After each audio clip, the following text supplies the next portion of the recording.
have that.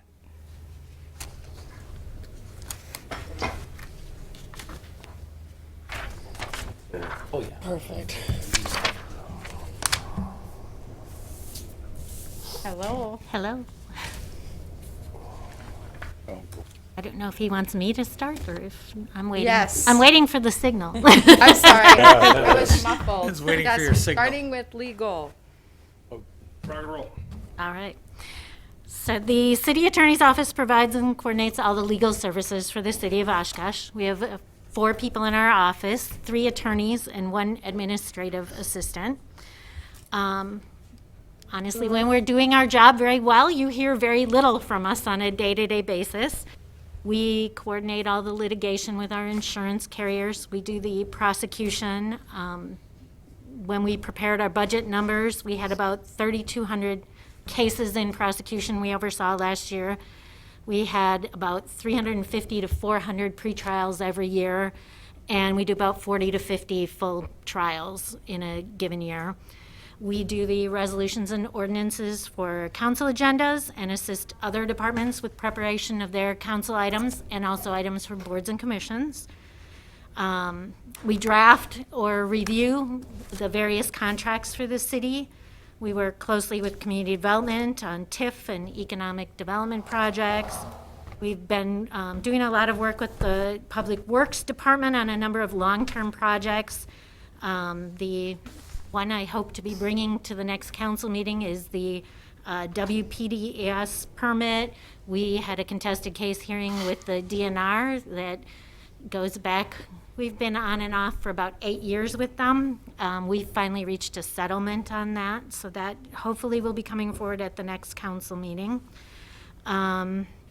We are working with them on the sanitary district agreement. I expect that's going to be one of our major projects for this next year, so you're going to see it in the goals for the 2022 goals for our office, helping work with them to get through that process. With regard to our budget, we're fairly basic. The bulk of our expenses in it is employee costs. There are a couple of changes. I have 2 small increases I'm proposing. One is to books and periodicals. That includes our online subscriptions. Those subscriptions are probably going up this next year. That we haven't got the final numbers yet, but there's a small increase to accommodate that. And then I'm proposing a small increase in our conference and training. We haven't, the last couple of years, we've not gone out for our conferences, so we've saved some money, but hopefully we will be going back to in-person conferences. I had also spoken at a few of the conferences in the recent years, so we got kind of a discount on those prior conferences, and I'm kind of all talked out. They tapped all my knowledge, and so I don't expect to be speaking again. So we did include just a little bit of an increase in that category, expecting we're going to have some more increases in there. All right. Oh. Lynn, I really don't have much for you, but the curiosity has kind of gotten the best of me here. So when you talk about all the getting ready for trials, I mean, that's very time consuming. I mean, so what are these contested cases, or are these traffic stuff? They're traffic cases. So typically, like I said, we have about 3,200 cases. A lot of people some people will just default. They don't show up. We don't hear Right. from them. Nothing happens. Some of them show up at there's an initial court appearance. Our prosecutor talks to them briefly there. They resolve it. They plead that day. Right. Then we have about, what did she tell me, 350 to 400 that go to a pretrial conference. That's a separate court date. We come back to the courthouse and sit down with them. Those can take anywhere from probably 5 minutes to a half an hour, depending on how Right. much of the story the person tells you. Right. And then from those, there are about 40 to 50 that'll go to actual trials. Those we subpoena the witnesses, go in front of the judge, present cases. We typically have maybe 1 or 2 jury trials out of that. Most of them are the. But you still the got to prep judge. for them. Yes. So, I mean, Yeah, there's a significant amount of time spent on. and no reward for prosecution. us or them, really. I mean, there's It's I just what get we it. do. Yeah, it's interesting. And then we also, obviously, I mean, some people don't go into the court, they call our office and, either typically if she's there, she'll talk to him, otherwise one of the others of us will talk to them. So there's a significant amount of work just with prosecution. Okay, all right. Should I ask another question just I to guess, fill your because time nobody up? else wants to talk to me. No, thank you very much. I can't imagine doing all that prep work and then just letting it go to waste, but it's just the way it works. All right, I guess they're ready for you. Thanks, Lynn. Thank you. Hello. Hello.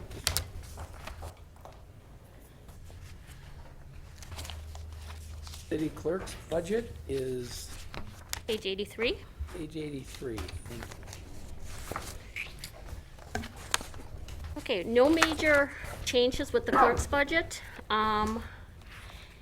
It does go up a little bit due to Angela and Missy's hours worked for the election goes up.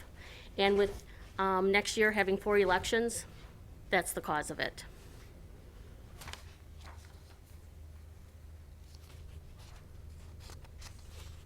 Any questions with the clerks? This really isn't the Yeah. big one. No, the because next one. This is the basics, licenses, things like that. Maintaining files, What things like they that. what they do with elections, but not the buildup. Yes, build up. We How could, many- sorry, Oh, go so ahead, now, Mary. how many years, Pam, have you been coming to this table for annual budget? Since 1920, no, I'm joking. 1997 Wow. That was as clerk. is clerk, yes. Yeah. Yes, so, So we can enhance your budget if you're willing to make a decision change. that's a very nice, but no. Okay, then we'll move on to the election one, because that's the exciting one. And that's on page 89. With the election, last year and even this year, it was interesting with the increased number of absentee ballots. With this budget, you'll notice that the postage has been reflected in my budget instead of IT's. So you'll see that increase. Then we are also, right now, I'm in the midst of securing my last polling place because of the redistricting. So hopefully I'll have an answer for that tomorrow, and then that's going to come to council by the end of the month. So I've increased the advertising because we're going to want to really promote to the voters next year of their new polling sites. Some people obviously will change and others will not. Okay. It's gone up also due to 4 elections. And next year will be the governor's election, so I anticipate that is going to be extremely busy. So projecting as to what the office is going to need, these are my numbers. Just for folks that are watching, then on the redistricting, they can go to the city's website. Is that on our hot topics on our website? It will be once it's approved. Okay. We're still getting the wards created and finalizing all our polling sites. And once you approve it, and then we submit it back to the county, once it's finalized, then we'll get it up and we'll really do a push for that. And that, it'll depend on if there's going to be a February election. If we need to, we'll delay it and then promote it for the April election. Very good. So now, how many years have you had on with the city of Oshkosh? 41. 41 years. Don't you think this is a little early for retirement? No, I think it's time. Yeah. Yeah, I do. Well, I just want to thank you personally for your professionalism and your integrity in this position for so many years. And Thank you. I mean, I don't know if many people know this, but Pam, during the pandemic and the election, she had more polling places open than the city of Milwaukee did. So, I mean, I think you did a great job for that. Well, I have to say, you know, kudos to you for recognizing it, to my staff, to Mr. Roloff. He really supported Ange, because for a time I was quarantined. Right. So I was working Yeah. remotely. But But it truly was a team effort. Yeah, but it was just an amazing feat what you did, and then the drive-through locations and everything. I don't think it got the proper attention, and I thought it was nothing short of miraculous. So, Oh, well. thank you very much, and certainly thank you for the 41 years. You're welcome. Makes me sound so old, doesn't it? Okay, any other questions? All right, thank you. Thank you. Thanks. Mr. Mauer must have been listening in because he showed up a few minutes early, so I think he's ready to roll. If you are ready to go, we've only been back at it for 13 minutes, so. Ray, where are you gonna go first? I was gonna follow right along according to the budget book, so So just starting on page 180? give me a second to get there. Caught me off guard just a little bit. Yep. So, page 181, according to what I'm showing in the index. Okay. So parks, I'll have various division supervisors joining me throughout. I'll kick off some of the discussion, and then we're here to answer any questions.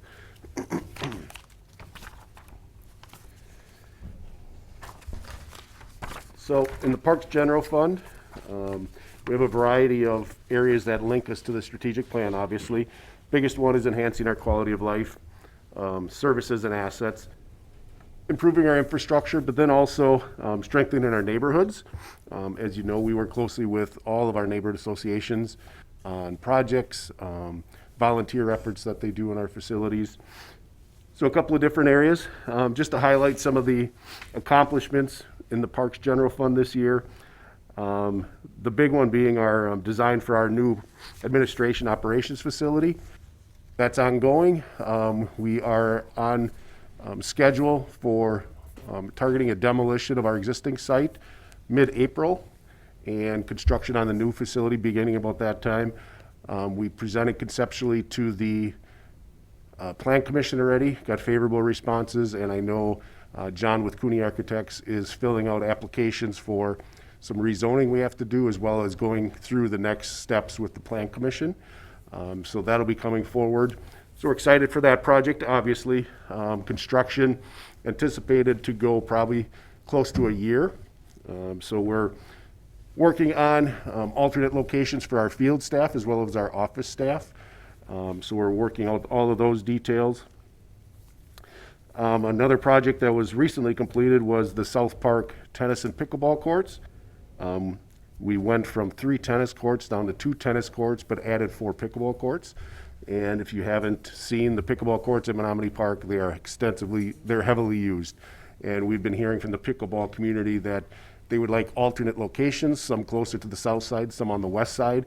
So as we do our court reconstruction, we'll continue to take a look at adding some additional pickleball courts. But happy to say that project is completed. A couple of projects at West Haven Circle Park. We replaced the playground equipment.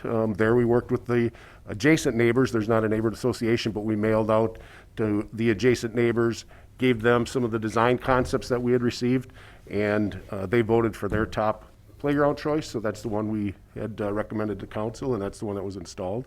So that project is complete. And at the same time, we were redoing the ball field at West Haven Circle Park. There were a number of drainage issues there, as well as just a tired facility like a lot of our ball fields have been. But if you haven't been by there, we've got some great comments from the baseball, softball group, as well as the neighborhood that's just using that on their for their neighborhood youth and so forth. So again, just another project that we're happy to have completed. Another one, and this one was with the neighborhood association as well. They had received some funding through the council and through the Great Neighborhoods. The Hikers Monument enhancements. Hikers Monument is obviously, or hopefully you know, it's the triangle basically of Congress, Algoma, and what we were able to do was put some additional crushed granite down to make sure that the pathways were connected and accessible. We worked with them on a historic sign, similar to what we have in our other parks. So that's been installed. We did some trimming up of the vegetation so you could actually see the monument a little bit better.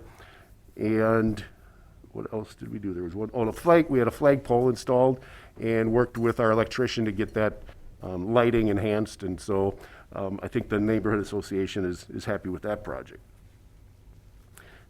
I would say the biggest challenge we had, and probably no surprise to people here, is our department hires the majority of the seasonal part-time staff throughout the summer, and that was an extreme challenge for us this year.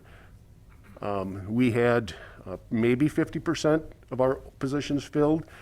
Forestry was not able to hire any people for their positions.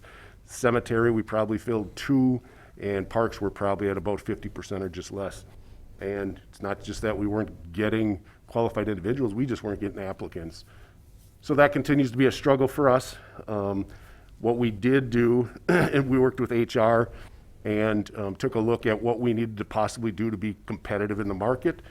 And so working with HR, as part of all of our budgets, you'll see there's going to be an adjustment in our seasonal wages. What we are doing is it figures out to be roughly $2 an hour for our seasonal staff. So to give you an idea, just on our maintenance staff, most of those positions this year started at just under $11. So we're bringing these new people in at about $13 an hour. So we're hoping that's going to help us along with other things, obviously in the economy and with COVID and helping us get some staff back on. So I would say, as you look through all of the budgets, you'll see a little adjustment there. 2022 goals. Obviously for us, the big ones will be our new facility, keep that moving, begin construction, get everybody relocated to where we're going to be relocating. And then hopefully by the end of 22, we'll be close to moving in, or at least part of early part of 23. Lakeshore Park Four Seasons building, that project is right now, it's out for bids. We're anticipating that the bids are due, I believe, November 9th. That'll give us some time to evaluate how those bids come in. And if they are favorable and we're able to bring it to the council, we're looking at the second meeting in November, potentially awarding that project. I heard you this morning talking with other departments as far as material costs. We didn't delay the bidding until then, but it worked in our favor that we did hold off bidding at this point. So we're going to wait and see what those bids come in at and bring that forward to you. Replace the lighting. We've got some of the old lighting still out at West Haven Circle Park. This is one of the parks where, again, we've done some nice improvements there. We want to continue and finalize some of those park improvements. 2 items that were not in part of the goals because they were added after we submitted our budget. Obviously, Pratt Trail in Menominee Park is going to be a big project for us. We've already met with engineering staff to start looking conceptually at how we're going to handle that, stage it, as well as different underground facilities that we know we need to take care of as well. And then one that the Parks Board is aware of, and maybe some of the council members aren't, but we're going to be constructing a black bear exhibit at the zoo. We've got a conceptual design of that done right now. We're working with the Community Foundation and some interested donors. We're working on getting that completely fundraised and donated funds for that. And our hope is we'll be able to get that design and this bid specs completed. So as we're doing Pratt Trail and the road is going to have to be closed down for a period of time, the bear exhibit will be going adjacent to Pratt Trail. It would be just south of the elk exhibit in that green space. So we're going to hopefully try to do both projects at once while we have the timing working out. So some big projects for us, whether it's building facilities or new exhibits, those are definitely keeping us busy. That really touches a lot on, our goals and accomplishments. As you can see by your budget documents, our expenditures are looking to go up about 4.8% over this year. A lot of our key performance indicators obviously are slowly coming back. We rely on a lot of volunteers, a lot of donations. During COVID, both of those were affected, but we're slowly starting to see in all of our areas that those numbers are coming back. Chad is here because, actually we'll hold off on that as far as enhancement because that'll be in our special revenue account. So he'll be joining us shortly, but I don't think, as I looked through it this morning, nothing major jumped out at me as far as our budget goes, but take any questions you might have on Parks General Fund. Maybe Ray, the part-time temp help? He did. We talked about the I think he's. the roughly $2 per hour, and that's figured in our base budget at this time.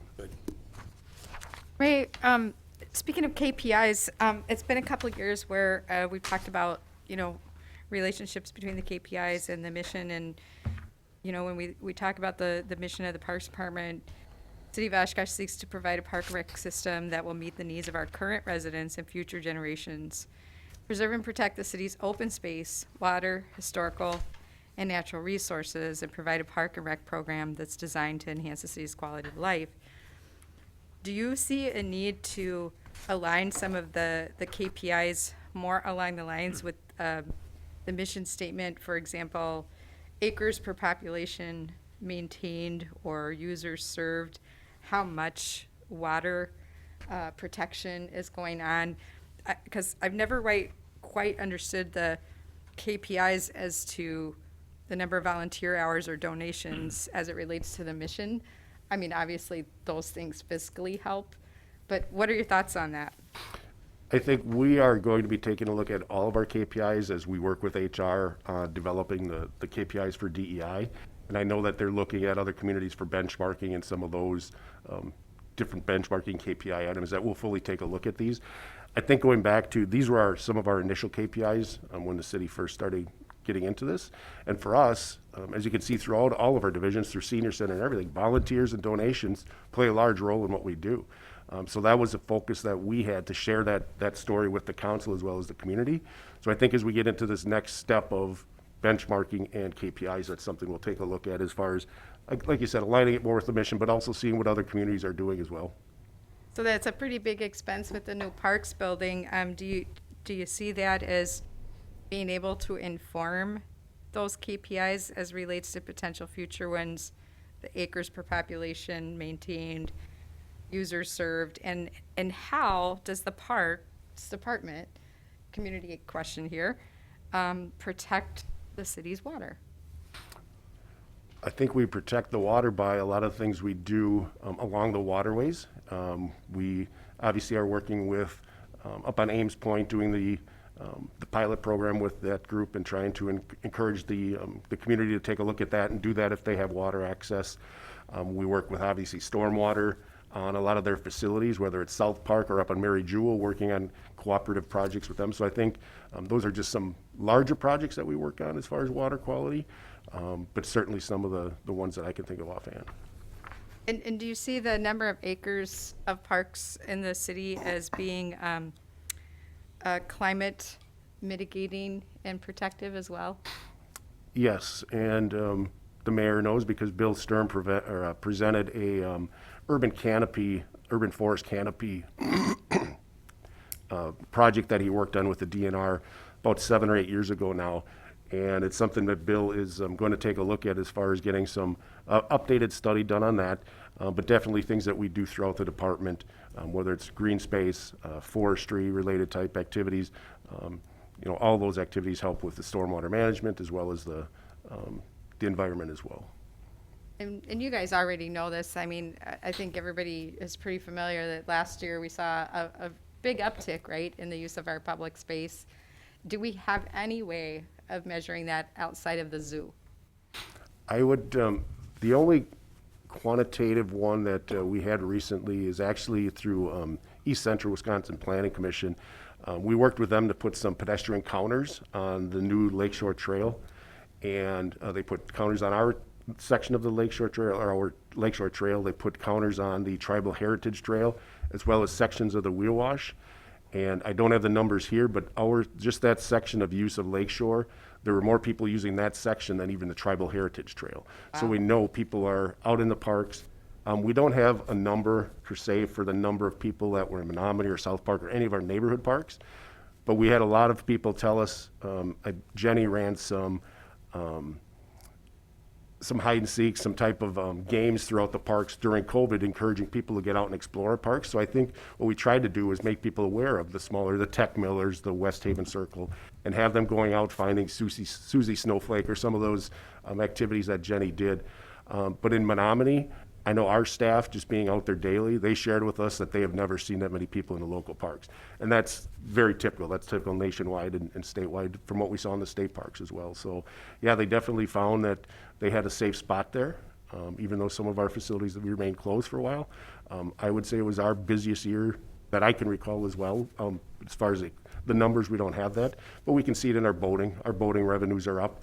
We can contribute that to some of the the electronic pay stations we put in, but I think it also, people are buying boats, they're buying the campers, they want to be outdoors, so we can definitely see it in some of those areas. So we go beyond just quality of life when it comes to some of our other, like, infrastructure, like the water and these things. But I guess there was kind of a downside, too. We've had some more vandalism in some of our public parks. Do we have any sense of how much that's cost? I don't know if Chad had a chance since Park Board.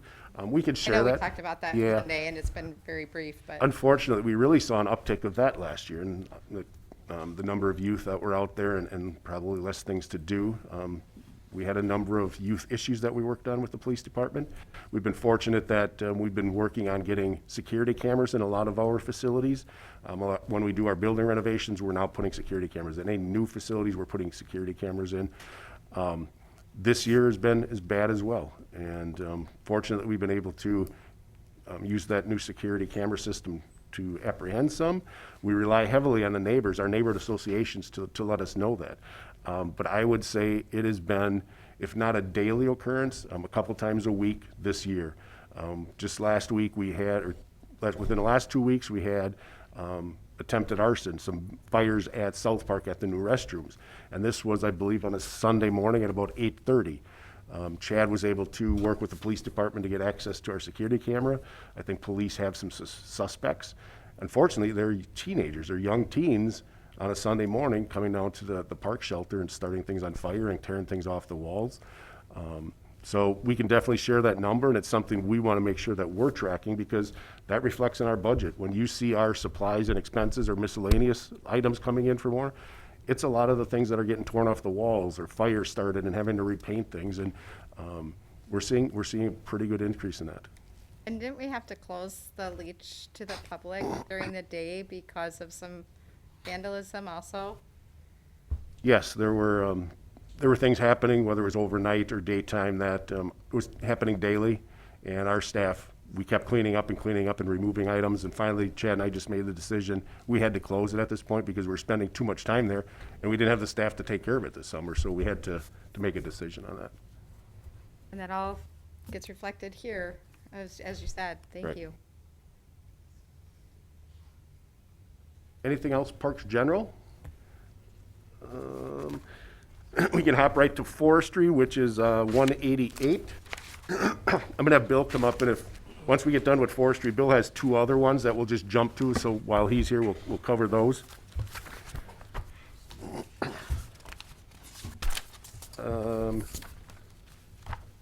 So Forestry, I'll just kick it off and turn it over to Bill.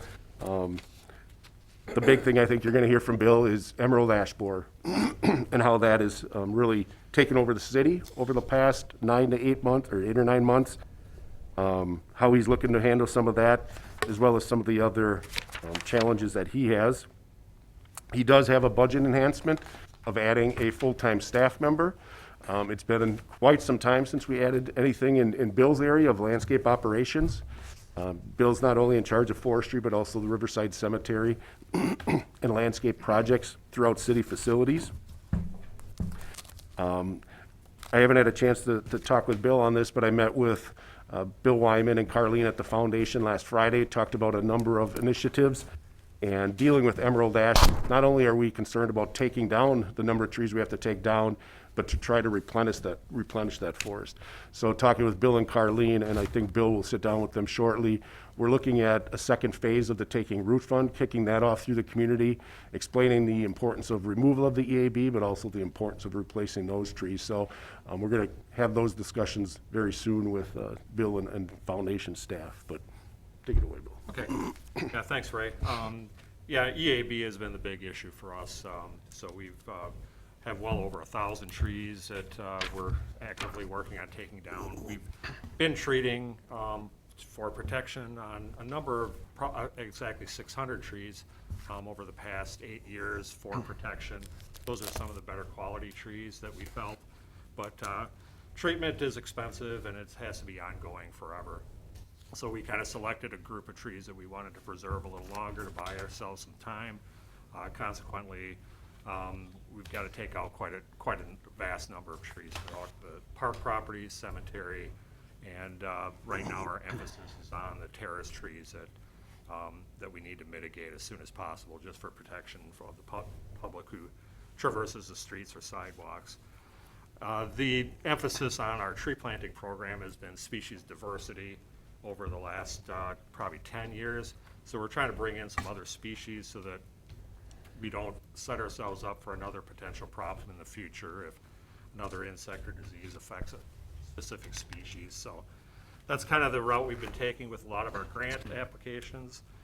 We've had some very nice DNR grants that we've been working with that have helped us primarily in the neighborhood association areas. So we're just nearing completion of some warranty work that we're doing on the Congress Avenue neighborhood. So we're going to be replacing a few trees that didn't make it over there from our last fall planting.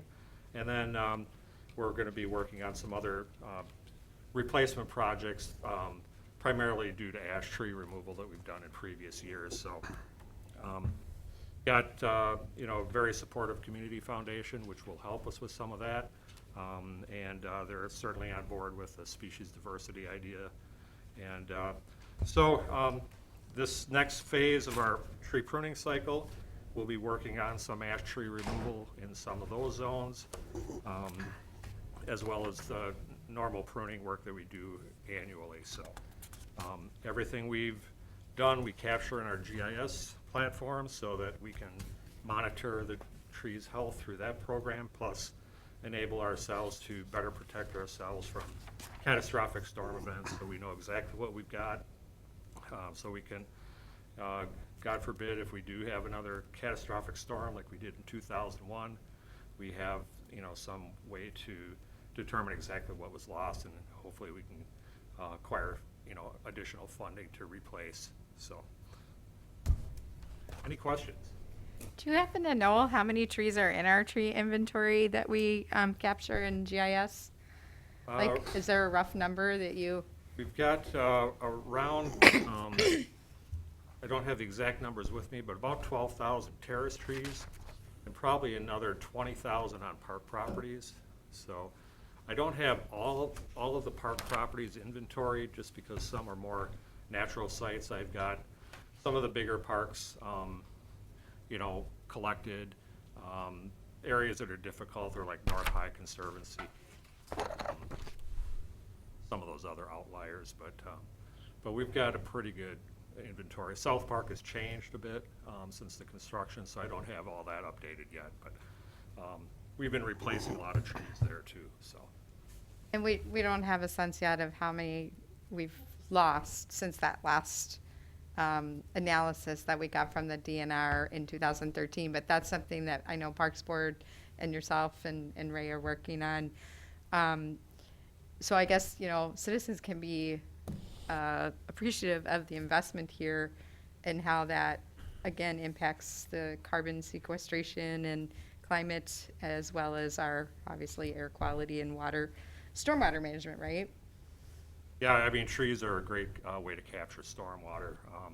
You get it before it hits the surface, it holds it for a period of time, so it also doesn't overstress your system immediately. Some trees actually hold the water for a longer period of time, so you try to select some of those larger canopy trees so you can ease the stormwater concerns a bit by that. So Like a mini obviously, retention, is that like a mini retention, micro retention? Yeah, the leaves, will hold,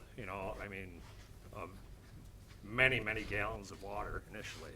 So, and then that just eventually either drips away or gets absorbed by the tree. And different species have a different water holding capacity. So it's amazing. Like I saw one estimate that a pear tree will hold like 50 gallons. It's not a very big tree generally. So, I mean, that holds it for a period of time and then releases it, so it's not all going down the storm sewer. There's some things that people aren't familiar with that trees help benefit. With going with the other species for the diversification, is it thought that that would move towards more native? Or is that determined yet? It's native and, primarily native species or hybridized versions of natives.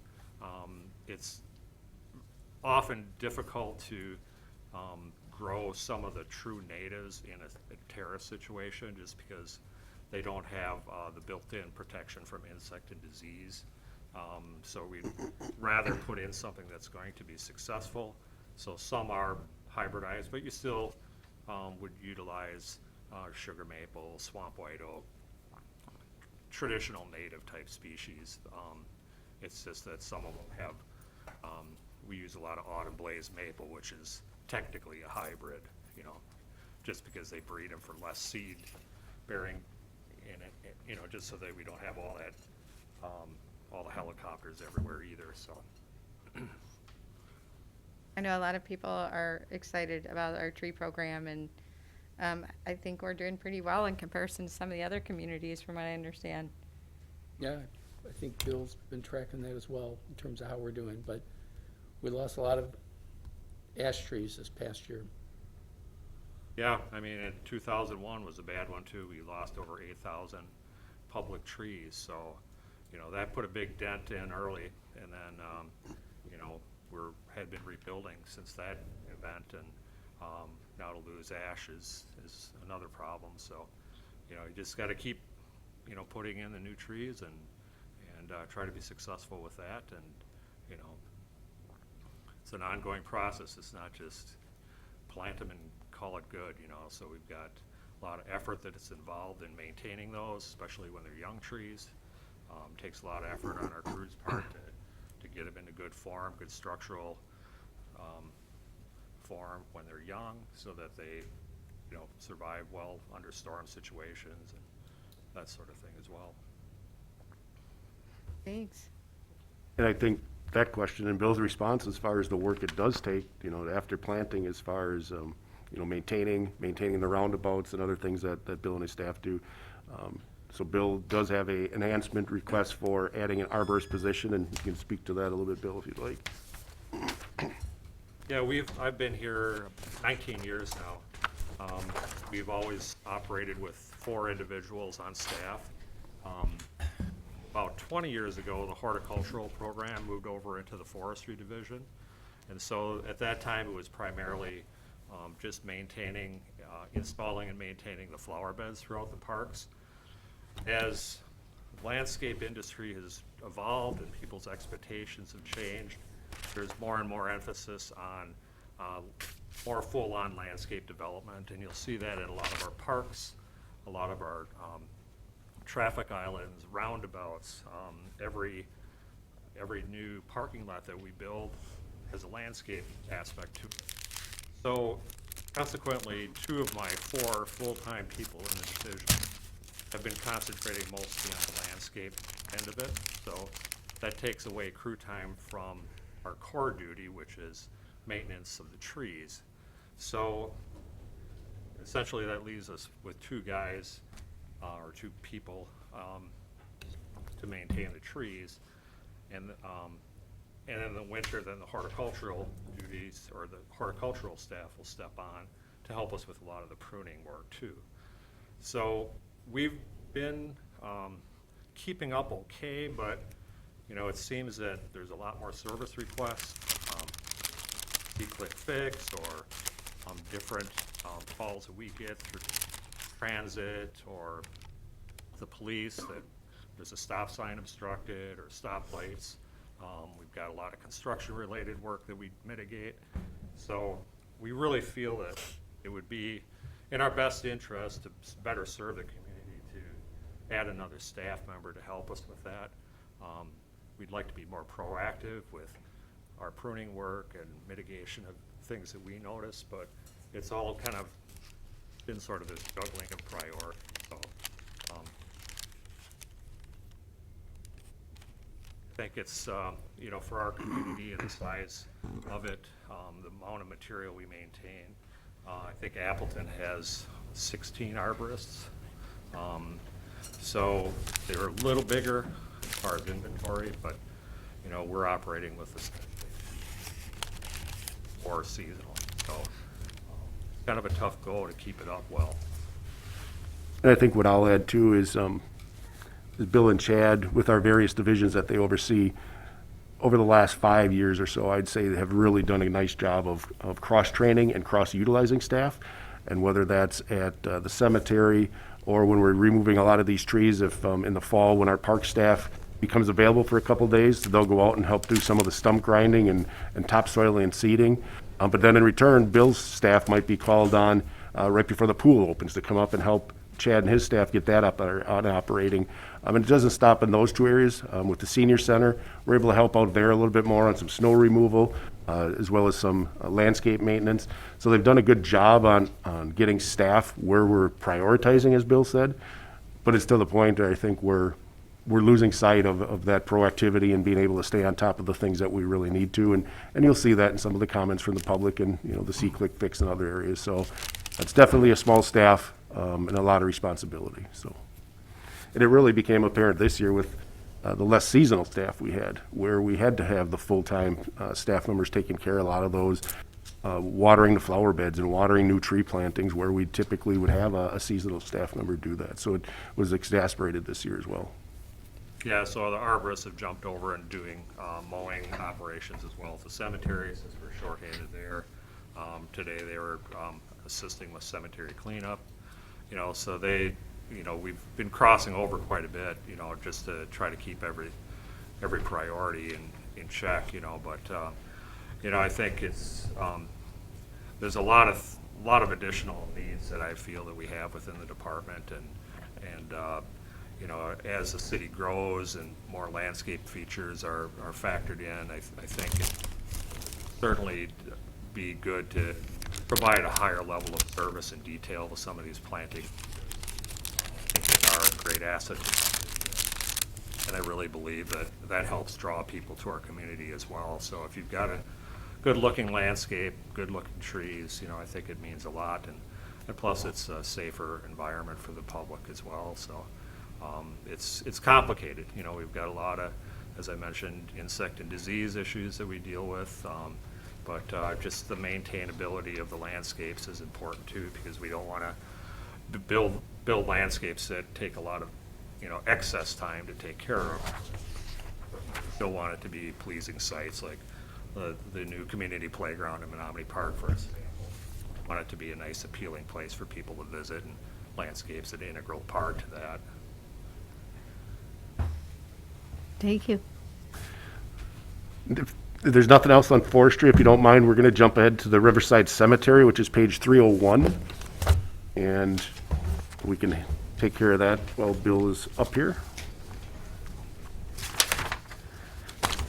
The Riverside Cemetery budget, for the most part, it's pretty static. There's not a whole lot of increase in revenue. We did have to request some additional tax levy this year. And I think taking a look at expenditures from this year to next year, it's about a $23,000 increase, which is pretty much reflected in that additional tax levy request.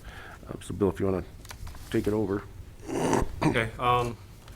We actually have been trying to encourage more visitors to the cemetery, and not necessarily during funerals or that sort of thing. So we have been actually sponsoring. So you don't want more people to die, Bill?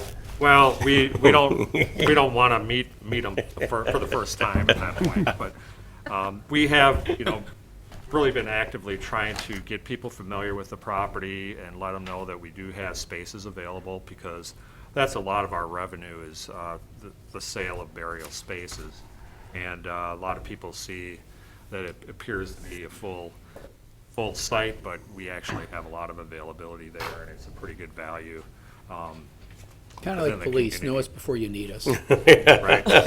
So, if you're not feeling well, Bill, we certainly like Maybe you you to should stop take a by. little tour. We'll find a nice spot for you, but, Thanks, Bill. we've been encouraging people to visit us and on a historic cemetery tour. The museum also does some tours like that as well. So it gets people on site, which is it's a park asset, really, and we like people to enjoy the history and the beauty of the site. So the tours, helped us do that. And also, we can throw in a little pitch as well that, we do have spaces available, and people come back, they like how the place looks, that's good for our marketing. So, other than that, as Ray mentioned, this year, we've been struggling with maintenance just because we haven't had adequate help, and, that's been a big challenge, so. Just a quick question on that, Bill. Do they have, I'm going to use the reference of the Roomba, like little robot mowers that are being used in some cemeteries and park spaces? Maybe this is just kind of a general question. We don't have robotic mowers. It's a 100-acre site, so I don't know much about those mowers, but I'd imagine they'd have to go back to a charging station quite frequently. But we essentially, in a year where we're fully staffed, run four zero-turn mowers. It takes us all week pretty much to get through the site. There's also a lot of line trimming out there as well, which we've been utilizing inmate crews. Actually, we've got a crew out there today that help us with some of that work. That also was difficult with COVID to get them on board when we needed them. So the line trimming as well with a crew of 8 takes all week. So there's a lot of manual labor there. It's not really laid out in a very nice grid so that you can easily work around all the headstones. A lot of the more commercial cemeteries will only permit flat stones, which they can mow over. But we have a historic site there, so consequently, a lot of things to work around, and it takes time. Well, yeah, it's a terrible laid out cemetery, actually, but that's just the way they were back then. But I mean, I can't even find my aunt and uncle's place half the time because I take the wrong turn or something. But the other thing is the tree damage. I mean, every time I go in there, there's a large limb falling down. So I mean, it's constant maintenance over there. I got to think it's a nightmare. So It can be. A lot of we maintain the trees on the city portion of it. The Catholic portion has quite a bit of work that they need to do regarding their trees, since the archdiocese, took it back over. We had been under contract with them to maintain their part, but then there's a lot of trees that are just in poor shape. Whereas the city portion, our crew comes in there and deals with that. And again, back to that 2001 storm, there was still a lot of unmitigated damage as a result of that event. So primarily on that portion of it. But so yeah, there's a lot of old trees, and old trees take additional care. And I'm not sure if this really falls in with you or back over to general parks, but the discussion about I was in legals next year goals about the Wyowash Trail. Like, that's going to add, in addition to the 70-some acres with Lakeshore that we've added on, although that was kind of a swap of the golf course, we're going to be taking on the Wyowash section up to, I can't recall, but Essentially, we will assume the wheel wash from Wisconsin Avenue Bridge up to I-41 on, let's say, the north side of the river, basically. And yes, that's been a project that prior to me getting here, I think it's 2006, 2008 when that was being discussed with the retirement of the county parks director within the last year. The new director and I are getting on that a little bit more. But there are probably 10 to 12, I would say, legal, maintenance, jurisdictional issues that need to be worked through. So it's going to be a process. I would say it's probably going to take us about a year before we're to the point where the city's comfortable taking that on. But you're right, that's a huge section of trail, not only for Bill and his staff to keep an eye on vegetation and so forth, but for our park staff as we're maintaining trails to fill in potholes or anything that comes along with that. So those are some of the issues we're working through with the county staff at this point. That's what I wasn't sure of, if it was going to be kind of like connected in with the cemetery because of proximity, or It'll you all guys probably depend- don't know yet. Yeah, it'll all depend on what it is. If there's trees or vegetation, some of that might fall under us. Some of it might be ATC because sections of the trail are under Right. ATC property. But it'll be between Parks and Bill's staff. We'll have to maintain that as well. Yeah, and we do, check on the stats of the trail too. There's often a lot of dumping and things like that that occur back there. So our staff does kind of swing through there periodically and clear up any debris, that they can. And so, yeah, there's a lot of nefarious activity that occurs back there as well too that we try to keep an eye on as well. Thanks. If nothing else, the final one for Bill is on the street tree memorial, which is page 361. And really what this fund is, it allows for Bill and our finance staff, as we work through getting donations or grants, to put it into a fund outside the general fund to help us with expenditure restraint, obviously, but also just gives us a little more flexibility. And a lot of it is our memorial tree program that Bill can talk a little bit about, but we've seen a big increase in that over the last year or so, along with in our parks budget, our memorial bench program. We have seen a nice increase from donors in that, and Bill can kind of talk to that. But you'll see as you look through here, the council, you recently approved the funding for some contracted assistance on the Emerald Ash Borer, so that those dollars will be transferred into this fund, and that's where these contractors will be paid from. But we'll talk about 333. Sure, thanks, Ray. Yeah, the Memorial Tree Program has been ongoing for quite a long time, and it's really seen an uptick over the last couple of years, and it's helped the parks out tremendously, because for many years we didn't really have the funds to replenish trees that were lost. And most of the folks have some, affiliation with a particular park near where they grew up. So South Park and Menominee Park are obviously the big ones that are requested by donors. So we work with them to select an appropriate site for the trees, install the trees and care for them. We maintain a small plaque at each individual tree as well through the program. So we've had interest really all over the nation. This morning I talked with someone in Portland, Oregon, who had purchased a tree for Jan Scalpone, who many of you may know. So we really kind of maintain a nice coast-to-coast relationship with former residents or friends of people from Oshkosh. So it's kind of cool. We've had people come out this spring, actually, from out east. Whole family gathered. They were originally from Oshkosh. We got together with them, planted some memorial trees for their family, and it's been pretty cool, that people kind of think about their hometown when they're choosing to put a tree in memory of a family member or something like that, or an event. So it's been, I think, a really big benefit to the community to have this sort of program. Not many other communities do this.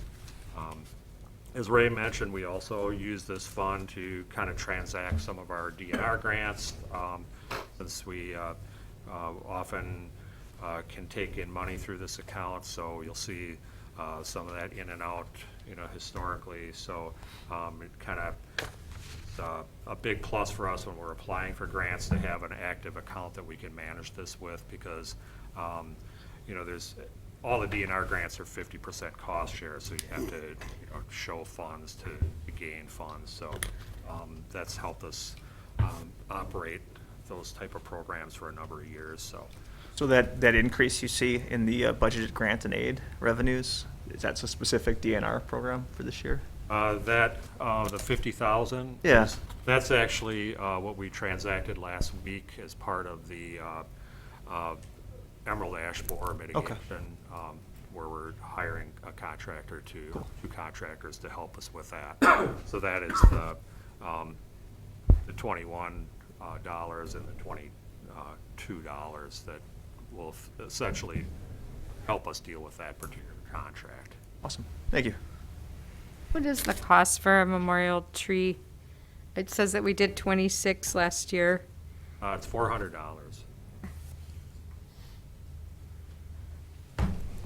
Do you know what you have this year? How many this year? Say again? Memorial trees, do you know how many you did this year? I think we're, still got a few flowing in. It's like 32 or 3 now, I think. Oh, for 2021? Yeah.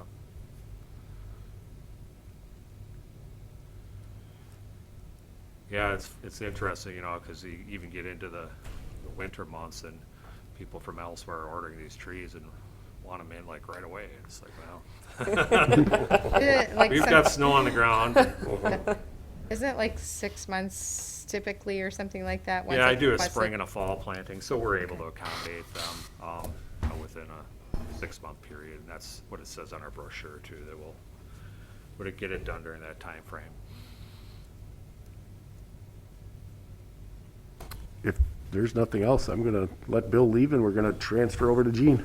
Bill, I just want to thank you. I know you guys did miraculous things this year with 0 additional summer help, so thanks a lot, and thank your crews for us, would you? I will do, yeah. All right, appreciate it. Yeah, I got a good crew. You know, Yeah. I mean, those folks are awesome, so that makes my life a lot easier. Yeah. They know what they're doing out there in the field and get it done, so. And if people didn't hear, we do have certified arborists, so when you affectionately call us or call us tree butchers, we do have certified staff, so. That's just me. Yeah, No, we do have internationally certified arborists here, so that's, Nice. they do know what they're doing, so. That was just one angry email, Ray. 2, sorry. I'm gonna have Gene come up. Thank you, Bill. Thank you, Bill. Thank you. And Gene's first budget in your book is on page 240, and this is her 201 budget, or her what's called the Senior Center revolving budget. This budget is really what we consider a programming budget. It allows Gene and her staff a little flexibility, obviously, to plan for programs and budget for those, but if they have something new and that they want to try, they have some flexibility here with some fund balance and some opportunities to try new things. So Jean can kind of go through and talk about the 201, and then more of her operations is in her next budget that she'll get into, more of her staffing and stuff like that. Hello. So 2021 accomplishments, we had to shift a little bit into 2020 into the virtual world. And it was an undertaking, which I think our staff did an awesome job. We did offer some virtual as well as some hybrid programming, and then led more into the in-person programming as time went on. We had hired a full-time fitness coordinator going on 2 years, and we had purchased some new circuit exercise equipment, and then now offer more of a small group type exercise, which we find that many older adults enjoy doing. It develops camaraderie and partnerships, and it's a very good workout. Enhanced our wellness classes with our new fitness coordinator. And then we gradually increased programming coming out of COVID-19. So we obviously had to shut down for a couple months, and then as time went on, we gradually kept adding programs. And we are, I would say, our wood shop is still not quite, it's not operating at full capacity, as well as our choir is not back. So for the most part, a lot of our programming is going on. And many of them are in person, so. Heading into 2022, we are looking at growing more of our social and educational offerings. And we did have a social coordinator hired at the beginning of the summer, and then she, at the end of the summer, took a different job. So now we're in search for another coordinator to help with our social and educational programming, as well as a shared position with the parks with leach management too in the summer. We are going to continue to address isolation. We are finding that not a lot of our adults are not back fully yet. It's an ebb and flow of how this COVID is all happening with individuals. So we're continuing to try to offer a variety of different programs to hopefully entice people to come out and be a part of the center. We are offering, come winter, some of our projects that we did, which we call make and take. So projects that are offered at the center that people can just pick up and then do at home. We found that to be very successful and gives people something to do, but yet they don't have to sit into a facility. And then our adventure programming we would like to do in 2022 is more of like a bike. We had an individual approach us that she wanted to get back into like a bike program, which we had done a couple years ago. And so we're hoping that next summer we can get more into the biking scenario out into the trails and into the things that are happening here in Oshkosh. So that's a little bit of our accomplishments and our goals. Any questions with that? No, just, I know I said it last year, but specifically at the senior center, your adaptability, how flexible you guys have been in your programming to make sure you guys were helping fight that social isolation and getting activities back up and running in person for our senior community has been huge. So just appreciation for me, and I won't speak for everybody else, but I'm pretty sure it's pretty much unanimous on that. But you guys have done a fantastic job, just parks in general, whether all of your facilities, Ray, but I was really impressed with you guys and just trying to make sure that you kept the place open and accessible for those that were comfortable coming in, and then those that weren't, that you found new ways to engage them. So just really appreciative. Yeah, it was definitely a challenge. I can only imagine how much of a challenge it really was, but Yeah, the effort's appreciated. thank you. The next budget of Jean's, which is some tax levy supported, is the Senior Services Division 231, which is on page 273 of your budget. And this is where, again, it's still some programming operational costs, but it's more the personnel side, facility costs, and those type of costs. Before you get started, Gene, thank you, by the way, but before you get started, Ray, can you talk about how you transition staff during our shutdown and things like that? You know, a little bit about moving resources around a little bit. Sure, you talking in parks or in general? or- Across all of your Sure. entities, so. I'll start with parks and landscape operations, really. What we did was altered staff schedules, so we had fewer staff reporting at one time. So we had, don't quote me, but maybe about a third of them starting at 6, a third of them at 6:30, and a third at 7. So their start time was altered, their break times, their lunch times, end times, all of that, so there was less close contact. If they were traveling in a vehicle with more than one, obviously wearing masks, social distancing, all those things that the CDC told us all from the get-go. A lot of those we were doing. Inside the office, more cleaning, more disinfecting. We knew we didn't clean door handles and light switches. It was more concentrated, taking care of those little things. Just routine maintenance, and I think, just like being us at home and washing hands and all those personal hygiene things, really impressed upon him to do that. And actually, we still have staff where we've got scattered start times. Again, just keeping some of those practices in place and keeping people safe. For Jean, you can speak to yours, but Yeah, I think right when we went into our shutdown, we found that it was voting time. And a lot of the volunteers did not want to come back and help with voting. So a lot of our staff jumped into helping here at City Hall with voting.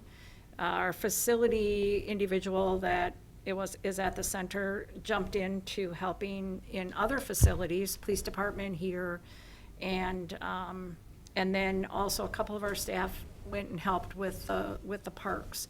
So we had a moment of about a month to 2 months of people just kind of moving around the city, trying to fill the voids of what the whole COVID scenario was all about. And then May, we found that we run a nail program with the Valley VNA, and we found that individuals, that's a health risk. And we found individuals that were not able to get their toenails or toes or feet, anything taken care of during that time frame.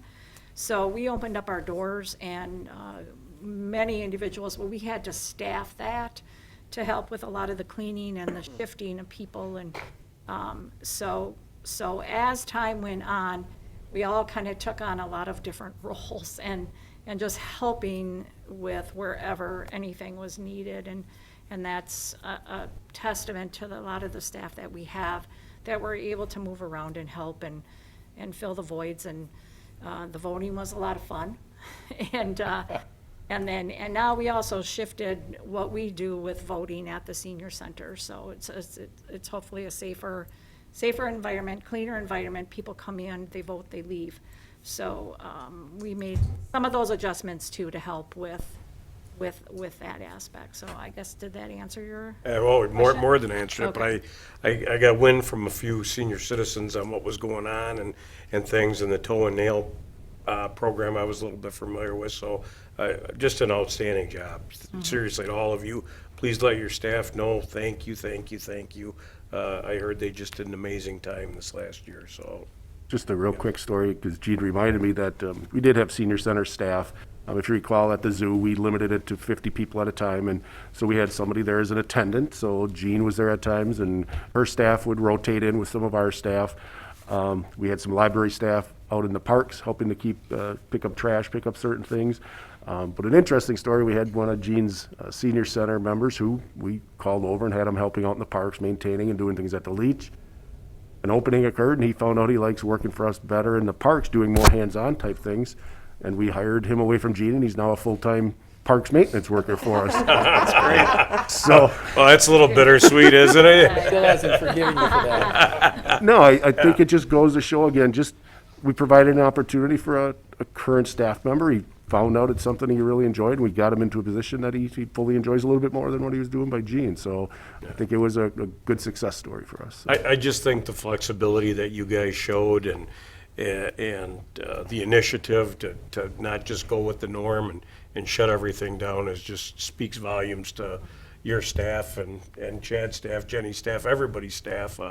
I applaud you all, so thank you. Thank you. Yeah, thank you. Just out of curiosity, I'm not sure, I didn't hear, was there a vaccination or testing center there at the senior center, or? No, Did you guys not? the county was looking at possibly where they were going to be able to do that, but then I think the amount of individuals, Sunnyview, I think that's when they opened that up. I think it would have been too many people at that time, because that was a pretty heavy load in, what was that, February, March timeframe, when that vaccine was all distributed, January, February, so. We were just starting to get back with very limited programming, and we didn't want Right. to scare away our Yeah. clients that did want to participate in Right. some of these Right. activities. But they were always on the table. They were always on the table for consideration, and we were willing to help out when we could. But programming, that's still slow coming back. So we want to. Yeah, it's a gradual increase. We're just encouraging people to please don't stay home. We saw too many people that came back and their physical, their mental state had declined. And physically, a lot of our older adults need to stay active, and we're just encouraging them to continue to be active. And many of them have the vaccine for protection. The face covering now is a protection, and their boosters are many of them are starting to get the boosters. So we just encourage them, and we provide a safe environment for them too.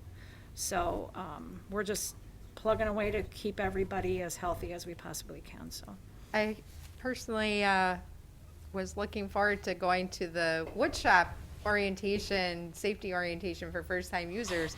But from what I understand, because of the safety classes and fogging, they are not doing that anymore. Is there any like special personal protective equipment out there that you guys are looking for grant funding or donations? We to- explored a lot of that, and there really isn't, just for the fact that they're very nervous about any individual that is touching the machine, that if, you know, because however you position this face covering, and then if you start to fog up and something slips, and it just isn't quite, we're just not quite ready for that yet. But we do have some wood shop programming that they can do that is we have like wood burning, and Right. so it's a lot less risk than having that with power tools. So that's okay. I mean, we'll get there, so. But Do you want to go through your, bless you, the 231 accomplishments and? some of our accomplishments, so our south facility is approximately 27 years old. And that facility, we installed all new windows in that facility. And this summer, a new roof was installed from the original roof off of that facility. So it was desperately needed. We had some small leakage. We had some of the shingles that were starting to fall off, and so we were glad that was taken care of. So that building has gotten some upgrades over the years, and I think it's a good facility. And with our Bader grant that we received, we were also able to purchase furniture for that facility, which that did another upgrade for that. And then again, we did hire a coordinator, and now we're back to reposting that position, so. Our goals for the next year, the north facility, our front desk area has been a kind of a pitch patch type desk, and we're looking at that being a better work environment for the people that are working at the desk. We have older models, and actually our treadmills, many of them came from the prison. And now we're starting to see a couple of them have gone down on us that we can't get parts for anymore. So we had about 3 years ago started with Matrix treadmills, which we had purchased 3 of them. So we were going to continue with that line and to keep going with that, so that we can start replacing some of those older treadmills. And in our Oasis room in the south facility, we have 2 larger rooms, our Willow room and our Oasis room, and we're finding that obviously through this COVID, in order for us to spread out and give people some space, the Oasis room is where we have been holding a little bit larger groups, but we're having a hard time with people who do have hearing aids. So we do have the hearing loop in the Willow room. Putting it in the Oasis room will really help individuals that are coming that need to get connected through their hearing aids to hear better. So it's kind of what we're looking for that. If there's nothing else right now, Gene has just one very small fund on your budget book. It's 355, page 355. And this is the Senior Center Fund. Basically, this fund is a fund for future renovations, but we also do utilize it for some of the expenses for in the operating budget. And I believe the hearing loop will transfer some funds from this fund into Gene's 231 to cover that cost. So it's really long-term, but also helps us with some of the ongoing projects there. You can take a look at it, but it's pretty much a fund that is sitting there. We put some donations there if we're going to do some facility renovations in the future, and then we'll work with Mark and Russ on certain costs to transfer out of there for the facility. So that's all it is on 307, basically. Just a quick question on this, and maybe this is for Russ. So we have a lot of these kind of like pass-through type accounts. Like, why wouldn't those normal things be in the regular senior center fund? I don't know, that's the way it was, that's the way it was set up. There's a lot of things that we've looked at consolidating, and we continue to look at those. Yeah, I think the original one in this case was, I think the goal or dream for the senior center board was to have this as a fund that would eventually look to redo the old Do It Center, the warehouse in there. And I think they were, hoping to have a little more ambitious fundraising program, and it's kind of tapered off. So I think it's really just more to segregate it so that potential donors, they can show that it's a separate fund, and that sometimes gives people comfort.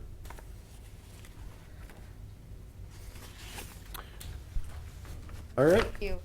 thanks, Gene. All right. The wood shop looks awesome. Right? I can't wait to get in there. I'm old enough, to go, but I can't because I would have no orientation. You wanna But I keep- would be one of He those advised me people. not to go in. Don't, I mean, I would just, be one of those people with the fogging thing and probably cut my hand I off. didn't even have a fogging thing and I got about Oh. 4 stitches away from removing the entire tip of my thumb, so. Do you want to take 5, maybe? You want to? Yeah, let's take everybody wanted to 5. stretch. Yeah. I just- Yeah. Because we'll have about 5 or 6 of our budgets to go through yet, some smaller ones, but. But we've still got an hour and 15 minutes. Oh, yeah. That's code for speed it up. We'll get there.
the Oshkosh Common Council is currently in a break. For a schedule of all GovTV programming, visit our website at oshkoshmedia.org.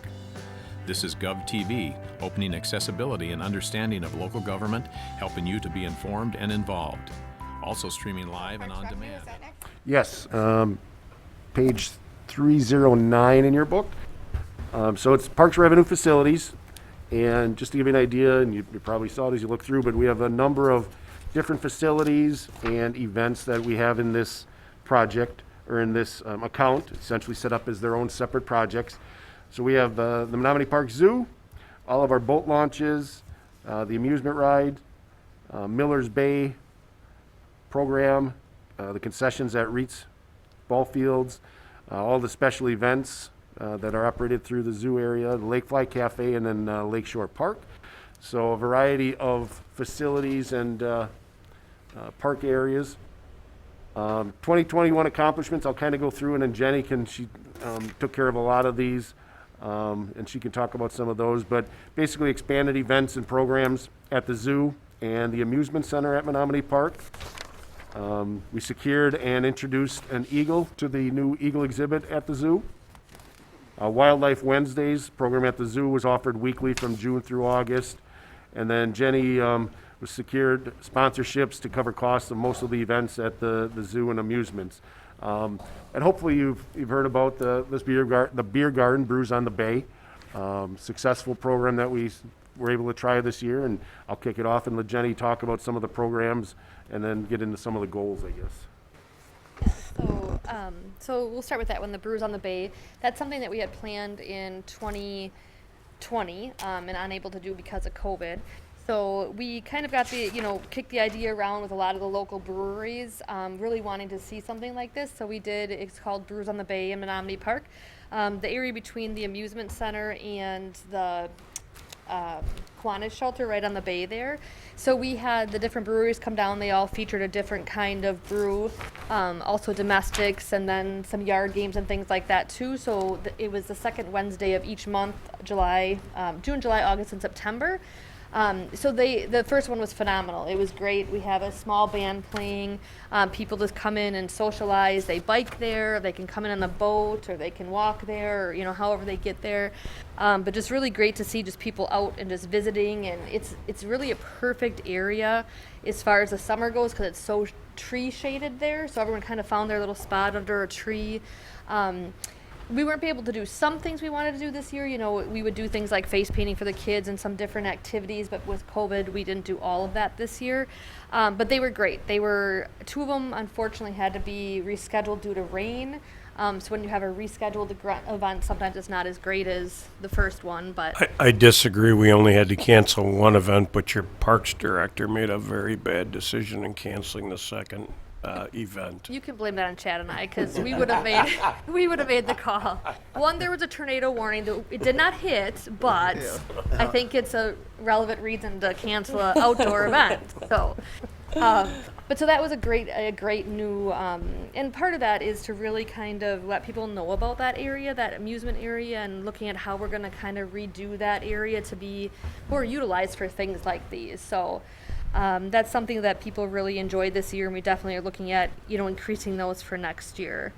Again, a ton of community support with those, so it's nice to see so much community support, and then those people coming down to support the event. So, and in our zoo, we had a great summer with our Wildlife Wednesdays. Those are all sponsored by our Oshkosh Zoological Society. So we were able to do a program every single Wednesday, and that's bringing an outside group in.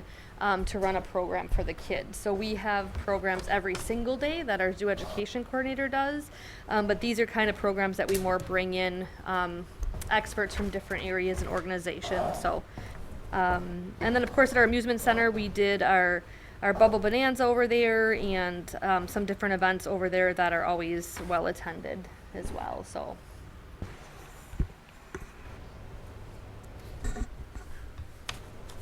Just a little bit of information I want to share is when we provide you with our list of fees and charges later December or January, whenever we have finance work with us on all the city fees, the Advisory Parks Board did recommend to the council approving a senior citizen city boat launch season fee.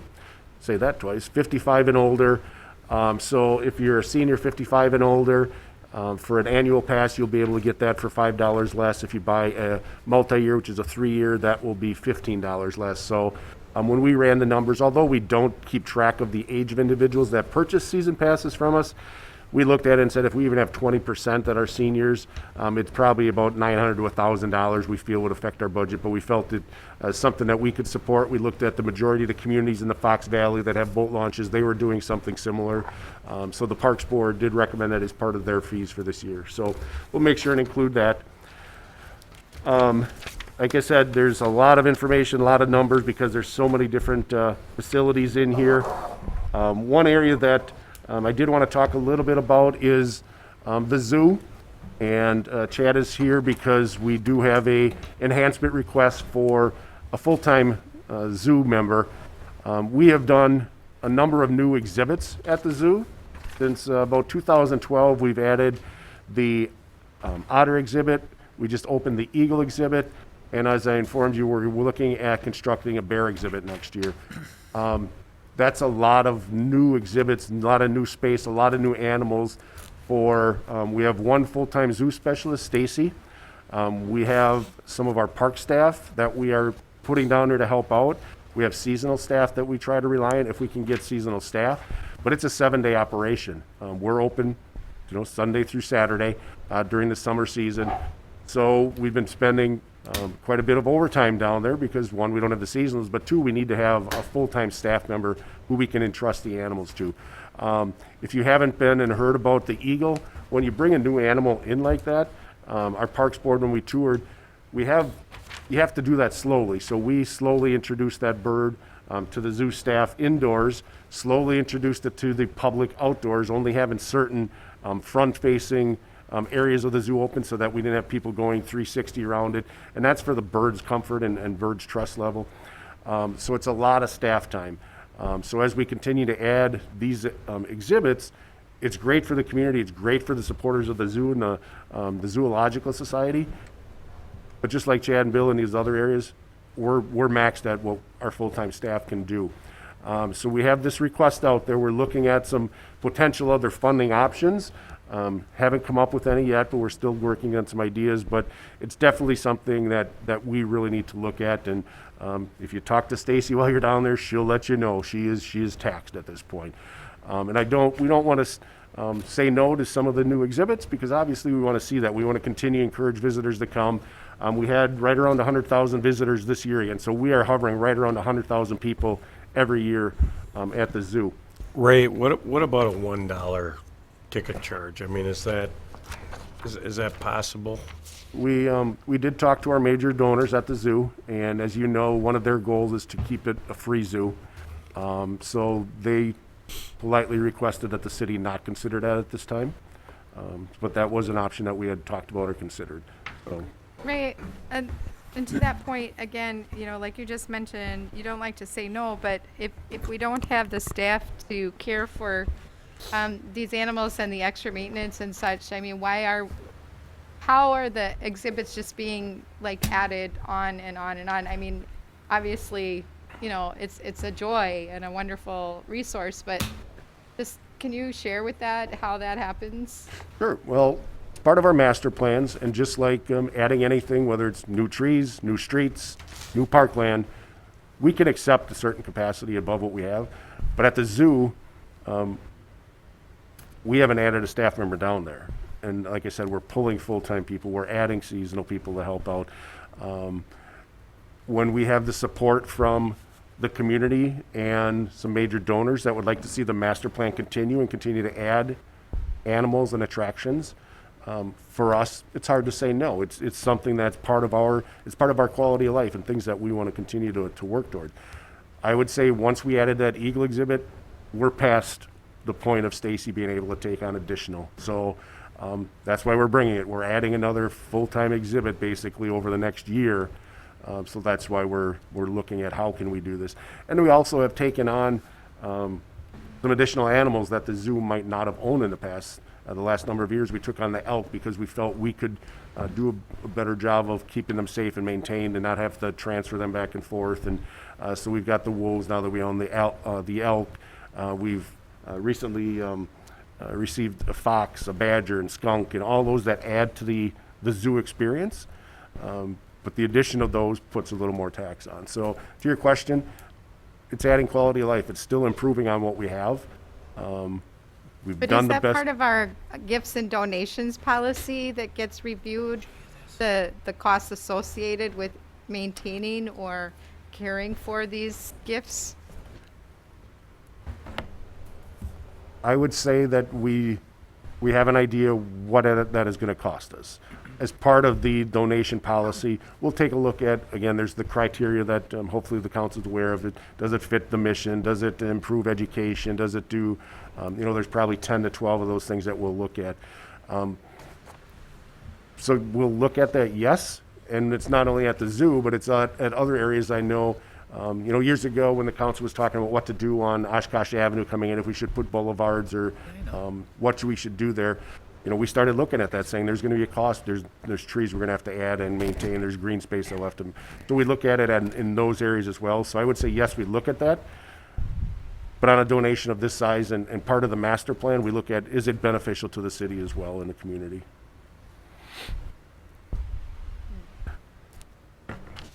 Let me ask the question a little bit different. Because you didn't answer the question, and I'm going to just say you didn't answer the question. You're putting us in a spot of saying, we're going to accept the bear exhibit, and I don't know what it's costing, but you're going to accept the bear exhibit on our behalf. And then, by the way, council, we don't have enough staff to support the bear exhibit that we just accepted. Fair enough? We will do our best. Roughly? We will do our best to support it with what we have. We are extended. But Matt, let me take it a step further. I think we can perpetuate that theory throughout anything. If we add a park. Ray and I have so- talked about That's already unfunded been mandates. done. Yeah, so I Unfunded mean, mandates in the park department. so if since I you got on here. if you add a park, I mean, those costs and everything come with that park. So I think it's a perpetual conversation. We're not saying yes to the first part. When we add a park, No, we're saying yes. to the But second. but it's the Saying same. yes. It's the same thing. I mean, it's the same thing. If you say we're going to add a park, or if we're going to convert a golf course to a park or something, we're accepting that somewhere down the road this is going to get taken care of, and it eventually always does. I mean, let's be realistic. So, Which is, like I said, since yeah. I've got on here, we've talked at budget time every year about the unfunded mandates that we place on them, that we continue to add. we add to their are department more than anybody punishing else. our staff like nobody's business. Yeah. So, and I think that's where we have to come up with ways to, increase staff and do those things. I mean, that's what this process is all about. So, I mean, I encourage these conversations, but I don't want to say it's just a bear exhibit or it's just a park. I mean, we do this in every factor of our decision-making lives here. So, I mean, it's just a simple fact. Well, the question was, who makes the decision on a new zoo exhibit? Is it just because, I could use the RDA as an example, receiving a donation of a property that's got, $100,000 cleanup or $500,000 or $5 million, right? Absolutely. But I guess there's public input, and the question is, who makes the decision about that addition that the taxpayers then have to take care of? Yep, that will be coming to you as part of a recommendation from us as part of the process. Similar to the otter exhibit and the eagle exhibit, we're looking to do this as a cooperative project with the Community Foundation, which requires an agreement between the city and the foundation and potentially a third party who's going to construct it. That needs to come to the council saying, as part of this project, or approving this, this is how the project will be handled. And at that time, if you're not comfortable saying, yes, we're going to go ahead with that, at that point, you would say, we're not comfortable accepting this donation ultimately from the council or from the foundation. So, and I'm going to throw this out there because I'm going to give you an out, I guess, on this position right now. And I didn't come to the table, or we didn't come to the table with Russ and Mark saying, we don't have options. We talked about the dollar per person per year. We've got some other ideas we're working on. So we're continually working, just like anything else, for us to generate additional revenue and funding sources. We do that. We know as part of the parks we have to do that. We are working on some of those opportunities. Based on the construction timeline potentially for this, knowing that it won't be constructed, if it's accepted by the council in the three-party agreement, it probably won't be completed until later next year. We could get by without this position for 3/4 or the full year. I guess right now we're putting it out to the council saying, we're gonna need it if we're moving forward with this exhibit or more. So I'm not telling you not to fund it. I'm giving you an option to say you probably don't have to fund it or fund it for a full year, knowing that we won't have to take on the exhibit for that period of time. And like I said, we are working on different ideas on potential funding, but we continue to spin our wheels on some of that, so. Do any of the fees in lieu of parkland dedication work their way into this mix at all, or is that very like geographically confined to a new development? I will speak to what I think I know about fees and parkland dedication, that we could not use those fees for this purpose, for staffing. It would be for Capital. or acquisition of additional parkland. Okay, thank you. I think your points are all well taken because, you know, we've had discussions in the past about picking up other things. Earlier, Bill, you were talking about CapEx versus OpEx. Right. And these capital expenditures, if they result in increased operating expenditures, goes to Matt's point. I mean, those are decisions we have to make, whether it's taking the idea of an extra dollar that we charge as admission. There are many people who walk in the zoo and go, it's free? They have their wallets out, they're ready to go. Do we have a little donation box by the door? Okay. We do, but we're looking at an option on something different that Okay. might help in that manner. Okay, great. Could it also remain free, like to the general zoo, but then there's like, you go to the Milwaukee Zoo, if you want to see the dolphin show or the whatever show, you got to pay the extra $1 or $2? Yeah, it's a little tougher on ours because of the layout and how small the zoo size is and stuff like that.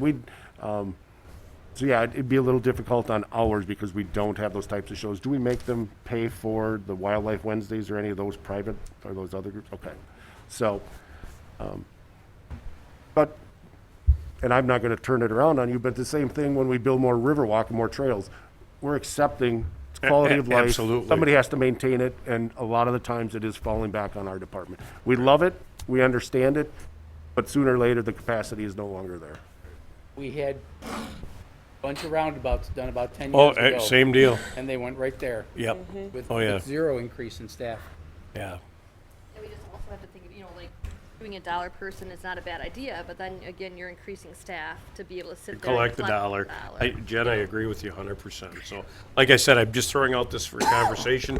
I don't have a strong position one way or the other, but it's all food for thought. I mean, and this is a continuation of our strategic plan, though. I mean, it would be like saying, let's not do the Riverwalk because we don't have somebody to shovel the snow. I mean, that doesn't make a lot of sense. So we've got to find a way to find that person.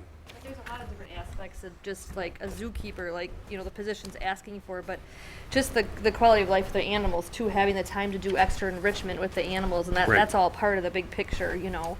Absolutely. It's very, very busy days down in the zoo for the keepers. If anybody ever wanted to, you know, tag along with them, and, you know, trying to balance everything, whether it's watering the plants and watering the trees, and it's doing the husbandry, but it's also doing enrichment for the animals. It's also overseeing all the people who do come into the zoo who might be, you know, throwing rocks at the seagulls, or, you know, just doing things they shouldn't be doing. You know, there's so many different aspects of what that one person is doing, you know. And thank you for reminding us, because those are all the things that we get bogged down in the numbers and balancing the budget, and we forget all of those things you just mentioned. Yep. So thank you. And on top of that, going out and getting all the groceries for the animals. You know, Right. we have donations set up at the Piggly Wiggly. They give us a ton of donated food, you know, fruits, veggies, but someone has to go get it. You know, that's that same person, Right. that one zookeeper who is doing all of that stuff, you know, so it's really a lot to juggle.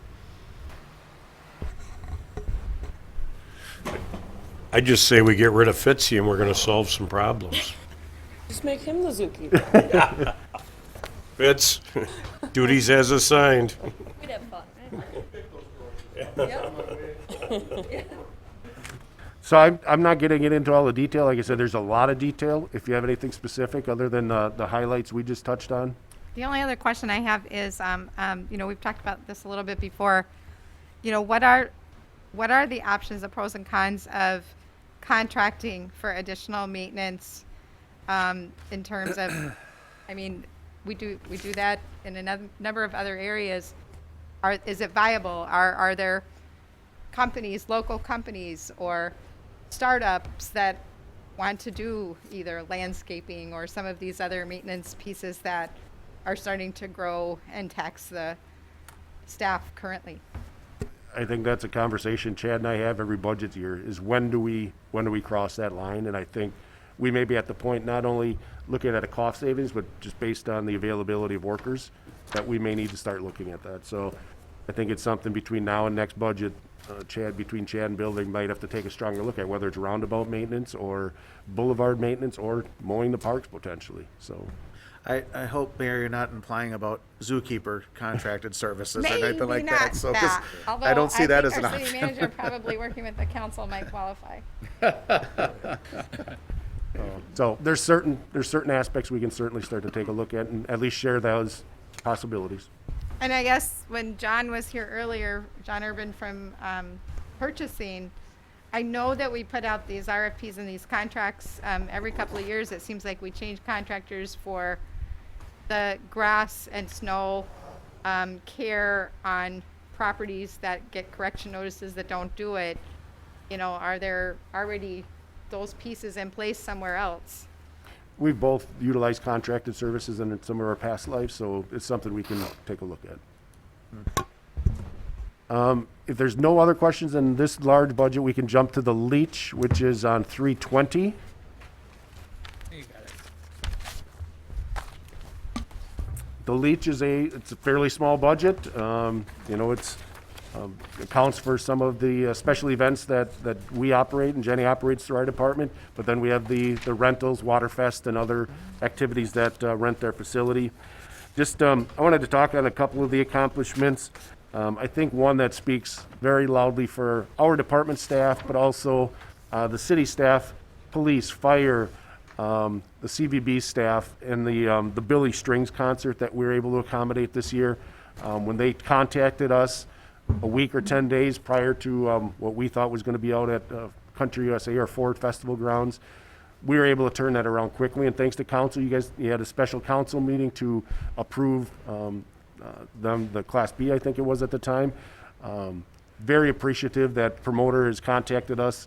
He'd like to continue to possibly work with us in the future. So it was just them forming of those relationships. And I think us going above and beyond, not only city staff, but like I said, CBV staff and anybody that was involved in that was a big undertaking this year. Jenny can talk a little bit about the Tuesday night concert series, outdoor movies, and then Kids from Wisconsin and Touch It Truck. And then just looking at 22, this is a facility just like when we get to the pool. It's about 15 to 16 years old now, and certain things are starting to need higher levels of maintenance and hardscape and landscape, and a lot of those things we're to that point. And when we get to the pool, you'll hear more about that. But you can see in 22, we've got some pretty major painting we have to look at trying to get done, some repairs to pavers that are popping down there, and certain other hardscape things. But Jenny, you want to talk about programming a little bit? Sure. Do we know how many people were hosted at the Leach last year? I know we keep with this volunteer KPI thing, but I'm going to keep asking. We have to know how many people came to the Leach, right? Jenny does keep track of for our events. I do check with Waterfest to get a general rough estimate from them, and then we aren't always at a private event, but we have a staff member that can give us a number. So yes, we can come up with that. We do track that along with our internal events. So, I don't have it right now, Mayor, because obviously we're just finishing and getting into budget right now. So. Yep.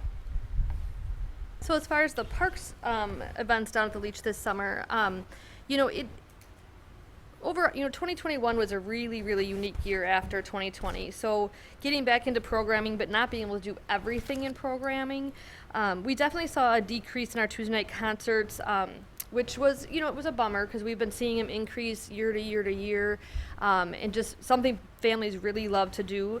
But this year, without being able to have the bounce houses down there for the kids and doing the face painting and doing all the kids stuff, I kind of think we lost part of that group coming down. Because the way it used to, you know, run is they would come down, they would get food from the food trucks for their kiddos. The kiddos would be in the bounce house. They'd be getting their face painted. We'd have family entertainment, maybe a show on the stage. So that family aspect this year we couldn't do much with due to COVID. So I think we lost a little bit of, you know, because of that. So hopefully going into 2022, we'll get those numbers back up that we've worked really, really hard to get there. But overall, it was, you know, it was a great season. We had some really good music. We had some really good weather. Of course, people, you know, compliment us on what we're doing. They love what we're doing. But just being able to go full force in 2022, hopefully, at all of our events, being able to offer all the things that we've always offered in the past. As far as the Touch a Truck event, a couple weeks ago in September, that was a phenomenal event. We had a day much like today, and it was beautiful. There's probably over 2,000 people there. Every year we have more and more people who want to get involved. You know, different trucks. Like this year we had a couple new ones that we've never had before, and they're like, "Oh my gosh, this was phenomenal. We just loved it." You know, so it was a beautiful event. Great time. The kids have a blast, and all the trucks that come down too that get to show their business off really enjoy it too. Kids from Wisconsin was also a fabulous event this year. We had a really nice day. We were only one of 10 sites this year that they actually performed at. Due to COVID, we have an outdoor facility for them where a lot of places that they perform are indoors. So we were only one of 10 places that people could actually come see them. So that was wonderful as well. So it was a really good year overall down at the Leach. And this is the first year we've gone to food trucks down there, just again due to staffing with concessions and things. So a really great year. So it was lots of fun, and again looking forward to next year just being full 100%. So.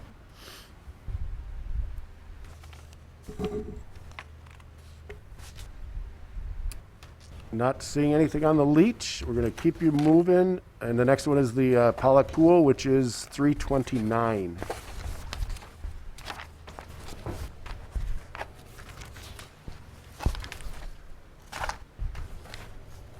So much similar to what Jenny has been saying about attendance at some of the special events. This year at the pool, we had just over 33,000 visitors. In a typical good summer, average summer, I would say we're normally between 42 and 48,000. So we saw less visitors this year, which is common. Again, as I stated earlier, this facility's been open 15 to 16 years now. And as you take a look through the pool budget, you're going to see a large number for some of the capital outlay items. And On page 333. yeah, you'll take a look. Capital There's construction 7206. There's just over 400,000, just to give you an idea on some of that. Some of the plastering work in the lazy river has started to pop, and that's due to use, the age, just like any other outdoor pool facility. And talking with pool operators, anywhere between the 10 to 15 year range based on use, weather conditions, and your chemical levels, you can expect to have that. So we're right at that 15 to 16 year mark. What we have done is at the Community Foundation, we have a maintenance fund that was established when the pool was constructed. I met with Bill and Carlene, walked through them, not only next year's expenditure. The following year, we're looking at another large chunk for another area of the pool. And I explained to them this is pretty consistent with a facility. And Carlene, being there when the pool fundraiser took place, she said this is exactly why we established this fund. She said we knew that we had to have a fund here or the pool may not get the funding it needed from the city, and they didn't want it to fall into disrepair. So it was a good meeting with Bill and Carlene. They understand that we're going to have to tap the fund for some large expenditures. and they understand that. So they're very aware. I laid out, I would say, a CIP for them over the next 15 to 20 years to give them some idea on some of the costs. And just so the council knows, right now, that fund at the Community Foundation, at least up until about 2 months ago when I submitted the budget, it's at about $1.8 million. And what they will typically do is allow us to tap that fund for about 5 to 6%, which helps us with some of our operating maintenance and larger expenditures through the pool. But now we're looking at a fairly large purchase this year on some of these items. Yeah. So that fund, obviously, that's outside of the 424,000. Actually, Yes, it's correct. going in from the foundation. If you take a look. Yeah, there's Okay. It is. Yes. It is. That There's- 500,000 gifts and donations, it's going up from a very low amount on page 331. Yep. So it goes in and then goes I was out. wondering about that. Oh, that's Thanks good. for Yes. asking that. And so, you know, the fund has done well. It's grown from about $1 million back in 2005, 6. And even though we're tapping it occasionally, it's up to the 1.8. And explaining it to Bill and Carleen, you know, we're taking a healthy chunk out now and potentially next year, but then for the next 10 to 12, 15 years, it's going to be smaller increments where hopefully the economy's doing well and we'll be able to build it back up to that $1.8 to $2 million again before this has to happen with the replastering and water slide type things. One of the things I asked Ray to do is take a look at this, because this pool can conceivably last 50 years. And so this is, if you break it up into every 15 years, that gets you to 45 years. In 15 years, Ray will be looking at the council with a similar story, and then that'll be the next. He might Well, be visiting one of his other entities. That's right. But we'll be, 15 years, we'll be back in the same position, but then it'll get it to the end of its useful life, and then we'll start the fundraising effort all over again. I don't care. So I understand, City of Milwaukee, I think I read last week, they actually had to close a number and they're not going to be reopening some of their pools. But even before COVID, we had staffing lifeguard issues, right? And I don't know if the pay structure is intended to address that. But then I understand last year that was compounded by the high school pools and lifeguard training being inaccessible. So I guess the question is, do we have a pretty high level of confidence that we're going to be able to continue the staffing or to attract and get the staffing to be able to operate? Because I know we've had to close earlier or open the season later. Yep, I can address that. The opening a little bit later and closing a little bit sooner is going to happen, and that's happened before COVID. It's basically a lot of the lifeguards are athletes, so they're going out for the high school sports or going back to college for those activities. As far as the lifeguards go for this year, surprisingly, we did fairly well. Working with the rec department, they were able to get enough staff. There might have been 2 days, I think, where we had to close early, and it was right around the holiday, July 4th, when they couldn't get enough staffing. I think we had to post that, you guys correct me if I'm wrong, but we closed down a certain portion of the pool at a certain time. Amenities. So they were able to staff it. And our agreement with the recreation department and school district was for 1 year. Right now, Cable, the recreation director, is working on drafting a 1-year agreement with us again. And what he did is contacted us. They give us a proposal like any other contracted service saying, can we pay this much? Knowing, I shared with him that we know we have to increase our wages by about $2 an hour. We know lifeguards are going to request more just based on what we're hearing and seeing. So their proposal to us is increasing their staff wages by $2.50 an hour, which we feel we can fit within our budget estimate that we provided. So I think to answer your question, we didn't have to close much this year, thankfully. And I think now they have that base of lifeguards to work from again, versus going into this year, we took that year of the pool off and they didn't have that returning staff. So I'm feeling pretty good about it, and I think Cable is, and the rest of his staff. Good to know. So,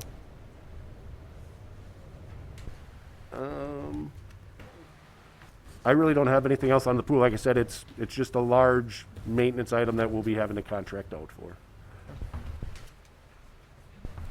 I think we're done. Yeah. That was our final budget. Well, thank you for speeding it up. Yeah. No problem. Thank you. And as always, if you got questions after you heard anything today, feel free to email, give us a call. Again, tell Thank you very tell much. all your staffs, great job. We know you did a lot more with a lot less, so we appreciate it. Thank you. Madam Mayor, council members, given the fact that we're a little ahead of schedule, we were trying to figure out a time when we could insert some of the discussions of the enhancement packages from a higher level. We do have a few minutes before we have our next break scheduled. And Yep. Russ has queued it up, so Russ, I'm going to turn over to Unless you. you can get the chief here sooner and we can get out of here We earlier. can do both, but I'm sure the chief is monitoring, and you know, he has a way of getting this Probably at scouting some report. donut store. So, you were referring to the budget enhancements at the beginning of your book. I can't remember the page number. Page That's 16. 18. Page 16. 16, yeah. And after the budget was put together, I went back to what we did last year. And last year I did a spreadsheet to kind of facilitate the discussion on budget enhancements. So I called up the spreadsheet that I have not copied you on yet. I was working on it late last week. But these are the budget enhancements that would impact the general fund or the tax levy. And they have a budget enhancement number. As it sits right now, there's 7 different positions that are proposed to be enhancements. You heard the discussion about a facility maintenance person today, about $63,000. Our current levy is at 43.7, that 4.23% we talked about this morning, and the tax rate. So each enhancement, this is the individual impact. So if you wanted to add a facility maintenance person, you're probably talking about almost 2 cents. Can I just finish first, and then I'll take questions real quick, if you don't mind. The police department, and you'll have us a little bit later on, will talk about adding 2 officers and a social worker, and that's the individual impact. The fire department looked at creating a fire chief of support services, and you'll hear about that tomorrow. This is a non-personnel one, but they were looking at a service called Lexipol for training. That's an enhancement that's out there. And then Ray just talked about the zoo specialist and the arborist. Again, these are all the individual impacts. So, Mayor, what was your question? I'm sorry. No, I'm sorry. I thought John Fitzpatrick had said earlier they removed number 6. Listen, this is all the enhancements that were presented to you as part of the budget. You need to decide which ones you want to move forward with and which ones you don't. And yes, you're right. He did say that. Just like you heard Ray say, they could probably live without the zoo specialist or this year. So, but at this point, we're giving you what was presented. Okay? Okay. And then if you scroll over on this spreadsheet, if you want to say no, we can put no in here. Or if you want to have a formal action to say, I want to recommend we add this particular enhancement or that particular enhancement, we can have motions by council members to do that. Then, if One you of go, the things, if you could just scroll back up just real quick, and I put this in the budget message, every $38,000 is about a penny on the tax bill. Right there. It's real simple, yeah. That's 38,316. So that just gives you a rough idea of what will this cost. and then you heard about other enhancements this morning as well from Tony from administrative services on some things that don't necessarily impact a levy. We're proposing, Mark and I are proposing that these would be one-time funding sources, or they don't impact the levy. So the first part of these are really capital investments.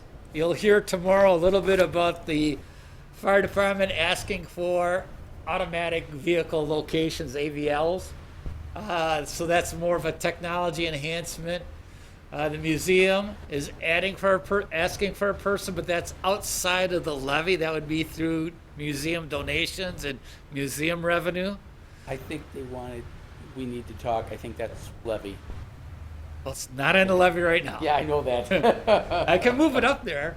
And then the utilities has 4 more personnel that they would like to add. I think Mark and I have our recommendation on order, and we can talk about these tomorrow when we talk about Public Works, but I wanted to introduce the spreadsheet. We can certainly talk about that, and you can certainly take action on each one of these enhancements, but I just wanted to explain the rationale on how that spreadsheet is set up. So where is that in here, or is that It's only not in electronic? there. I said I did not hand this out yet. Yep. And I made changes. Actually, I made some changes this morning as we were sitting here. This Well, you're isn't, gonna probably make a couple more tonight. It sounds Well, like, yeah, too. yeah.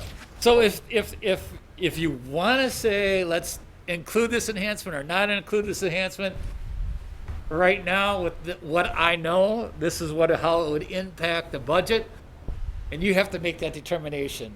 typically what we've done is, the page 16 is what you normally see, but until we get the final assessed value, that penny that I said varies. So, but when you're making decisions, we want you to have this sheet in front of you because this shows you the real impact. I guess just the lazy part of me says, can you carry that over and then turn that penny into a percentage also for us, please? Oh, absolutely.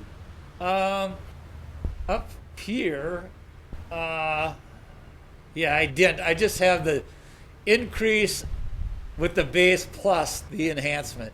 So this 4.38 would be the base plus the facility maintenance person. Right. It's not, Why don't you do this, Russ, just for fun? Just make one of those 38,316. Just change that proposed And levy. I can do it. No, I'll do this it will just take a myself. second, and then you Yeah. can undo it. Yeah, just do that, 38,316. let's see what's not yet. I don't know what I'm Because doing. it'll show it exactly as a penny, That- but right. then you'll get your percentage as well. That's what I'm looking for. Yep, yeah, it's 'Cause we all know that that's where we're gonna end up is the percentage, not the dollar amount. 316. So about 0.09.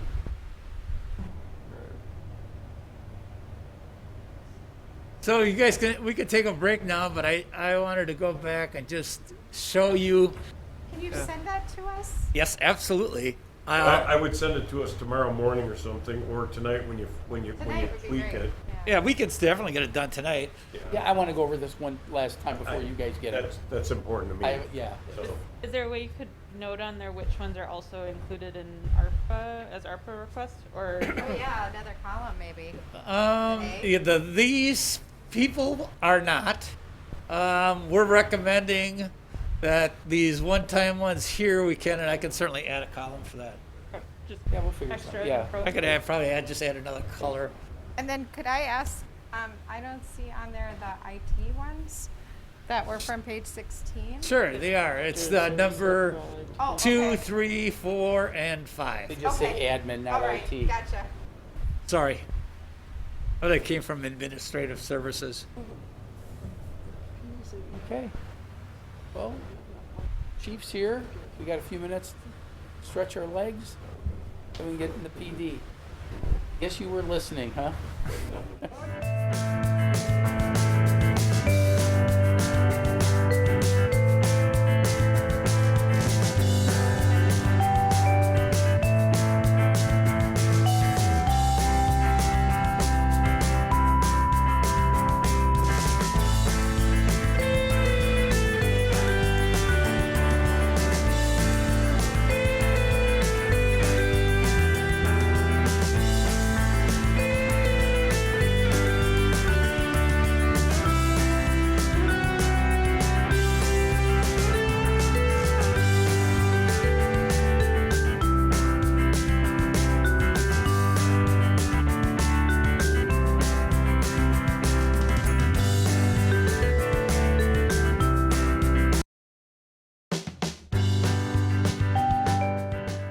The Oshkosh Common Council is currently in a break. For a schedule of all GovTV programming, visit our website at oshkoshmedia.org. This is GovTV, opening accessibility and understanding of local government, helping you to be informed and involved. Also streaming live and on demand at oshkoshmedia.org and radio simulcast on Oshkosh FM 101.9. Like us on Facebook at our Oshkosh Media page. For a schedule of all GovTV programming, visit our website at oshkoshmedia.org. Please stay with us. Coverage will resume shortly.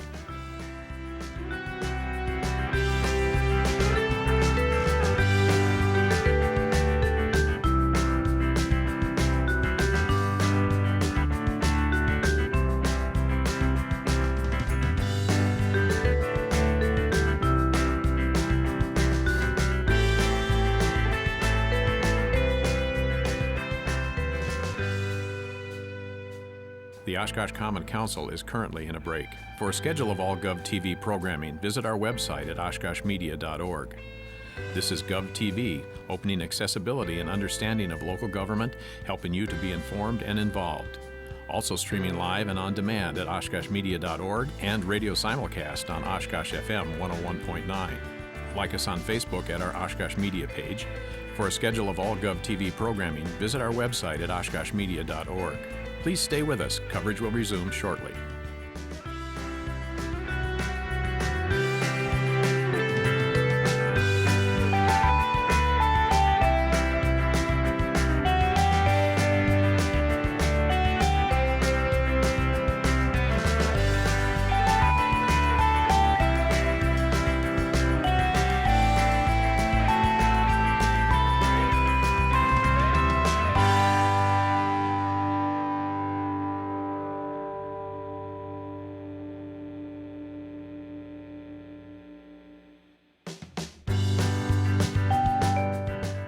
The Oshkosh Common Council is currently in a break. For a schedule of all GovTV programming, visit our website at oshkoshmedia.org.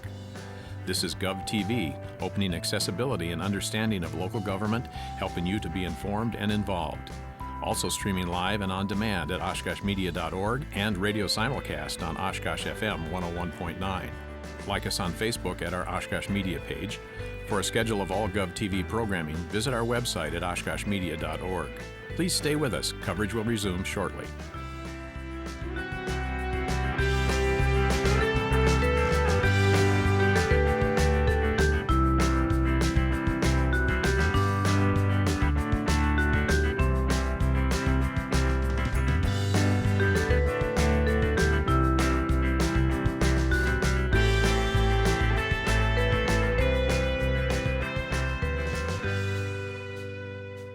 The Oshkosh Common Council is currently in a break. For a schedule of all GovTV programming, visit our website at oshkoshmedia.org. This is GovTV, opening accessibility and understanding of local government, helping you to be informed and involved.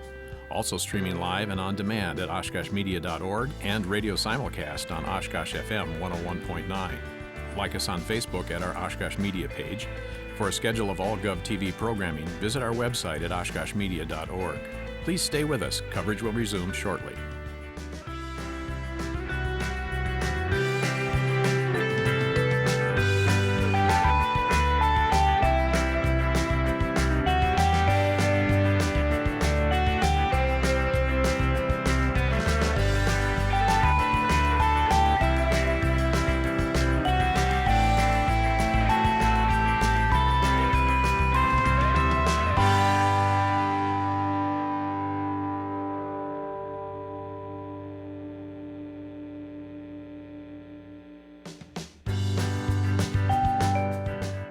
The Oshkosh Common Council is currently in a break. For a schedule of all GovTV programming, visit our website at oshkoshmedia.org.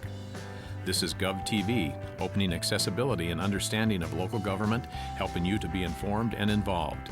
Also streaming live and on demand at oshkoshmedia.org and radio simulcast on Oshkosh FM 101.9. Like us on Facebook at our Oshkosh Media page. For a schedule of all GovTV programming, visit our website at oshkoshmedia.org. Please stay with us. Coverage will resume shortly.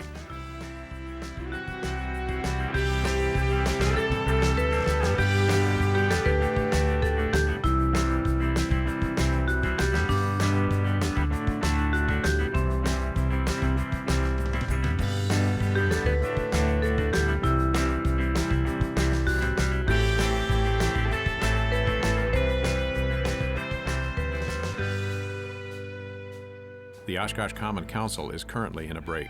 For a schedule of all GovTV programming, visit our website at oshkoshmedia.org.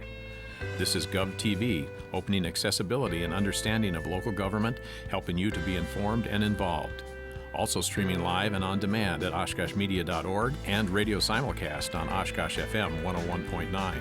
Like us on Facebook at our Oshkosh Media page. For a schedule of all GovTV programming, visit our website at oshkoshmedia.org. Please stay with us. Coverage will resume shortly.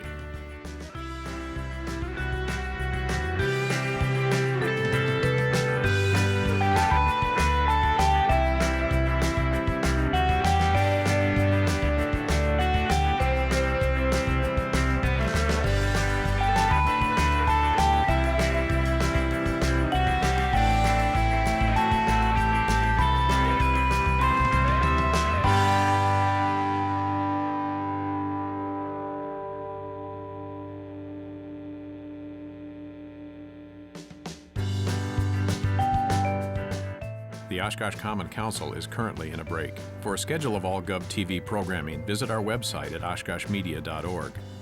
This is GovTV, opening accessibility and understanding of local government, helping you to be informed and involved. Also streaming live and on demand at oshkoshmedia.org and radio simulcast on Oshkosh FM 101.9. Like us on Facebook at our Oshkosh Media page. For a schedule of all GovTV programming, visit our website at oshkoshmedia.org. Please stay with us. Coverage will resume shortly.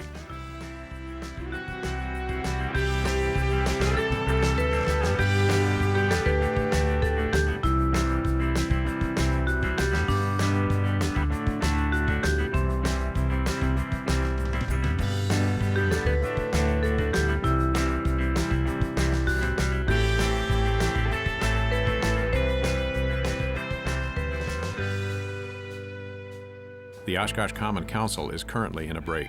For a schedule of all GovTV programming, visit our website at oshkoshmedia.org. This is GovTV, opening accessibility and understanding of local government, helping you to be informed and involved. Also streaming live and on demand at oshkoshmedia.org and radio simulcast on Oshkosh FM 101.9. Like us on Facebook at our Oshkosh Media page. Police department's next. Yes, and thank you for the opportunity to meet with you to discuss the police department's proposed operating budget for 2022. I'd like to begin by highlighting some of the initiatives that we've accomplished or are working on so far in 2021. Team policing continues to be our overarching model in serving our community. It's really what we're built on. One of our challenges is ensuring that our new officers and staff continue with this philosophy. In the last nearly 6 years, 52% of our patrol officers are new to the police force. 33% of our total staff are new to the department. With the influx of our new officers, we have to ensure that our new staff have the same motivation to serve under this philosophy of team policing. We've been working with the warming shelter as well as our homeless population to help them day to day, as well as balancing the requests of our citizens who have concerns related to our homeless population. We have spent one-on-one time with our homeless, trying to provide help to them based upon the available services that are out there. Our community closet continues to receive support from the community with donations. We use our closet to help those with immediate needs for things such as clothes, toiletries, food, car seats, as well as other basic needed items. It's incredibly helpful for our victims of crime such as domestic assault. The police department in 2016 implemented our body camera program. With this implementation, we outfitted all of our patrol officers as well as our school resource officers with body cameras. This was a good beginning, leading us into a new level of transparency in our actions as a professional law enforcement agency. During the last 5 years, we've accumulated nearly 28 terabytes of video that we have stored for court, training, or other legal requirements. This number will only continue to grow. I will tell you that I'm very happy with our program and the level of accountability this provides related to the work of our police officers. Our officers have embraced this technology, and it's provided real observable evidence for both prosecution and trials, as well as complaints against officers, allowing us to either prove or disprove an allegation against an officer. More times than not, the use of the cameras have shed a different light on the complaints received against officers than what was originally alleged, and the officer was exonerated from the allegations. Previously, it was a make your best choice based upon what you know and what you can and can't prove. And with the video, with the body cam video, we're able to really dig deep into what happened on any particular incident. In 2021, we began our new 5-year contract with Exxon, who is our body camera provider. We've completed the rollout of all the full replacement of all of our department body cameras. In addition, we've also outfitted all of our detectives and all of our street supervisors with body cameras, which has proven to be beneficial and once again increasing the transparency of the Oshkosh Police Department. We've reviewed our policies and continue to train our officers on use of force, de-escalation techniques, crisis intervention, as well as bias-based policing. In 2022, we will be expanding this training by adding Virtual Academy online training, which is very similar to what some of you may be familiar with through online learning platforms through colleges and universities. I'm also very excited to hopefully add virtual reality training for our officers, which will provide more scenario-based training to help our officers increase our professionalism as well as respond to various types of calls for service. Some of the training that we'll be able to accomplish will be de-escalation, implicit bias, use of force, crisis intervention, response to mental health and mental illnesses, as well as professional communications. Incidentally, the VR training system budget is around $75,000. This is being funded totally through donations. It's not going to impact the tax levy at all. I believe it's important to highlight the importance of training that we provide to our officers. Within the last 2 years, we've had numerous occasions where our officers have been able to use their crisis intervention training as well as their de-escalation training to bring situations to a safe resolution. You see, mental health and crisis intervention go hand in hand in law enforcement. We recognize that there are persons who have a maintenance need for mental health resources that are generally day-to-day needs that can be supported by traditional resources. But there are also those persons who go into crisis. Rarely do we have a homicide in this city that was not associated with some form of mental health issue. In addition, suicide and drug overdoses are a tragedy in our community that we can help prevent from actually happening. I want to share with you just a sampling of some of our recaps from the year related to persons in crisis that our officers have had to respond to. On January 19th of this year, officers were dispatched to a welfare check of a 19-year-old in a cemetery who had been making suicidal statements. The 19-year-old was found deceased with a gunshot wound to the head. He had served in the Wisconsin Army National Guard and had been dealing with deaths of 3 of his fellow soldiers, some of them being good friends. 4 soldiers from this unit died by suicide. On June 8th, officers responded to a welfare check of a 16-year-old male who had been sending suicidal Snapchat messages to friends. Officers arrived at the residence and found the 16-year-old deceased. On September 4th, officers were called to an address for a 15-year-old male that had a knife to his throat and wanted to kill himself. Officers made contact with this male in the kitchen of his home, and through negotiation, they convinced him to put the knife down. This male was eventually taken to a hospital and placed on an emergency committal. This male was in the process of working with a social worker, but had not been getting help regularly. This male had also overdosed recently on drugs. The officers also responded to a call where a female was feeling suicidal. She stated there was a knife in front of her that she wanted to grab, but she came out of the residence without it upon the officer's arrival.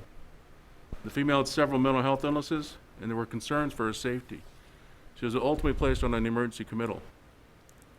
Whether it's emotional, relationship, or substance abuse which drives these occurrences, remembering that someone in crisis needs immediate intervention, our community has a high number of persons who have some form of need for mental health related response. Our county doesn't have the resources to provide enough support during regular business hours. Remembering that we potentially receive calls for persons in crisis 24 hours a day, 7 days a week. We don't often talk about these calls, but they exist. And they're not a simple response plan that can be easily legislated from an office. These are immediate response needs. Mental health crises occur in our community. Our police officers, day in and day out, do an outstanding job of negotiating through these crises. I am happy to report to you that on October 1st, the department's first behavioral health officer was selected and began his new assignment. This officer was selected from our current patrol staff after a selection process that involved Winnebago County Human Services. This is the first step in the Oshkosh Police Department's alternative call response plan for service to those persons suffering from a mental health crisis. This has been in the works for nearly a year. We have been planning with Human Services, understanding the roles and responsibilities of our particular agencies. This is only one piece of the program. Already, this officer has made an impact. 4 days into his new assignment, on October the 5th, there was a call for service dispatched to officers for a suicidal male who was intoxicated that had spoken with Winnebago Crisis and was in need of additional services. This transmission was overheard by our new behavioral health officer, and he was able to respond with one additional officer. While on his way to the call, he was able to make contact with Winnebago Crisis and collect background information and make a crisis safety plan. That didn't used to occur prior to October the 1st. He arrived on scene and was able to develop rapport with this subject, who also agreed to the crisis plan that was developed. When the subject and officer arrived at the hospital, he was able to speak with the ER nurse and fully explain the safety plan so this male's treatment did not fall through the cracks when being transferred around the hospital. Contact was also made with the subject's son and sister to offer assistance if they see the subject starting to go into crisis in the future in an attempt to start early interventions, which is really what we're trying to do. Again, we're trying to keep folks from getting into mental health crisis. Let's keep them hopefully in a maintenance mode and preferably getting them out of their mental health issues. On October the 8th, the officer responded to the scene of a death of a child. He was able to provide assistance to the family to help them through this difficult time, providing a shoulder for them to lean on when they needed it most. And hot off the press today, during first shift, this was a welfare check at the Quick Trip on 20th. This is what was provided to me. Most of the shift responded for a report of a male that had been acting strangely inside the store, had left all of his belongings behind, and was believed to still be in the area. Officers located the subject, we'll call him Benjamin, just to the south, and he appeared to be very unsteady, was staggering in and out of traffic, possibly intoxicated or on some substance. It was now holding some type of sharp object or tool. He refused to put it down for the officers and was not complying with orders. It was clear that Benjamin had either some medical or mental health issues going on. Patrol officers, as well as our behavioral health officer, were able to eventually get Benjamin to put down the tool, and he was secured. Benjamin has a history of autism and drug abuse. OFD had staged and evaluated him, and he was transported to Mercy Medical Center. We also had shut down Oregon Street for a brief period of time while this was going on. While we were doing budget stuff, our officers were on the street doing this stuff. The naming of the behavioral health officer is just the beginning of our needs for our alternative response plan. To be more effective, we're in need of professional social workers who can help us respond to those in our community who are in need. This is a financial commitment, one that also requires persons willing to put themselves in harm's way when someone is in crisis. Our calls for service related to mental health calls, as well as welfare checks for 2019, was 6.4% of our total calls for service. In 2021, it's 6.6% of our calls for service. A sobering number that I feel compelled to share with you is that we have had 10 deaths through July of this year related to drug overdoses. If this trend continues, we could see 17 overdose deaths in 2021. This is a 41% increase from 2020 and a 112% increase from 2019. Additionally, we have had 30 non-fatal overdoses here in the city through July. That's a total of non-fatal overdoses in all of 2019. An emerging concern for me is the increase in certain areas of crime data here in the city. I'm encouraged by our property offense data through September of 2021, which shows an overall decrease of 7.4%. This is driven by a nearly 19% decrease in burglaries and a nearly 21% decrease in larceny offenses. What does concern me is the increase that we have seen in violent crime offenses.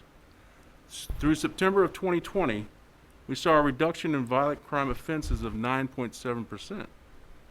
This year, through September, we have seen an increase in violent crime offenses of 25.54%.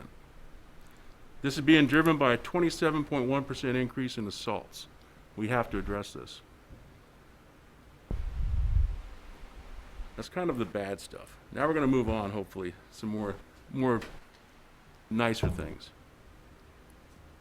Some of you have heard me speak of this, but I need to share once again the success we're seeing in our accreditation. The Oshkosh Police Department is the only municipal law enforcement agency in the state of Wisconsin that is accredited at both the state and the national level. We have over 450 standards that we must maintain in order to be accredited. Earlier this year, we went through our national reaccreditation process through the Commission on Accreditation for Law Enforcement Agencies. This occurs every 4 years. This process is a review of all of our work over the last 4 years where we demonstrate compliance of the standards. I'm happy to share with you that the final report from the assessors indicated that we are in full compliance with all the national standards. Some of the comments by the assessment team were, all staff were well prepared. Some even had PowerPoint presentations, and the assessors had never had that level of preparation and professionalism in an assessment before. Everyone they had contact with appears to be excited to work at OPD. There were a total of 38 interviews conducted.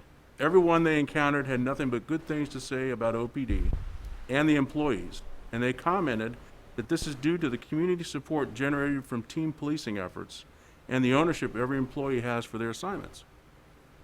They said the citizens they talked to stated they love knowing their officers and value the relationships that we've established. The pride and professionalism in this organization is evident. And this is a biggie. CALEA has been a part of the organization for so long that it's a part of the agency culture and is ingrained into our agency. It appears the department is performing exceptionally well.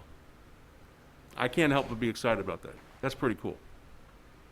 Going through the accreditation process makes us a more professional police department, and I'd argue one of the most professional departments in the state. The Oshkosh Police Department has been accredited nationally since 1994. So we must continue to recruit qualified officers in order to maintain our service level here in the city. Part of this recruitment is focused on minority applicants. In 2020, 19.38% of our applicants for police officers were considered minorities. Through the third quarter of 2021, our minority applicant pool increased to 26.67%. At the beginning of the hiring process, we are starting to see more minority applicants.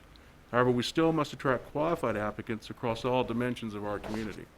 We have gotten creative in our recruiting efforts. We brought on CSOs who English is a second language. It hasn't worked out. It doesn't mean we're going to stop. We try to provide additional training for them, try to bring them into what would be considered a qualified police officer status. We're going to keep plugging away at it. Nice pun. In 2019, our mental health and resiliency program for our officer staff and our families came to fruition. As a profession, police officers suffer far more greater instances of PTSD than the majority of civilian-related jobs. Officer suicides across the country are on the rise. Discipline related to depressive behavior increases when your personnel are not cared for. And of course, the families of our employees suffer. We've conducted training for our staff to help identify stressors, demystify mental health issues in our profession, and we have also highlighted how important integrating our families into our care model is for the longevity of our employees. The most important part of our program is our embedded counselor. We have brought on a professional counselor and have embedded her within the department.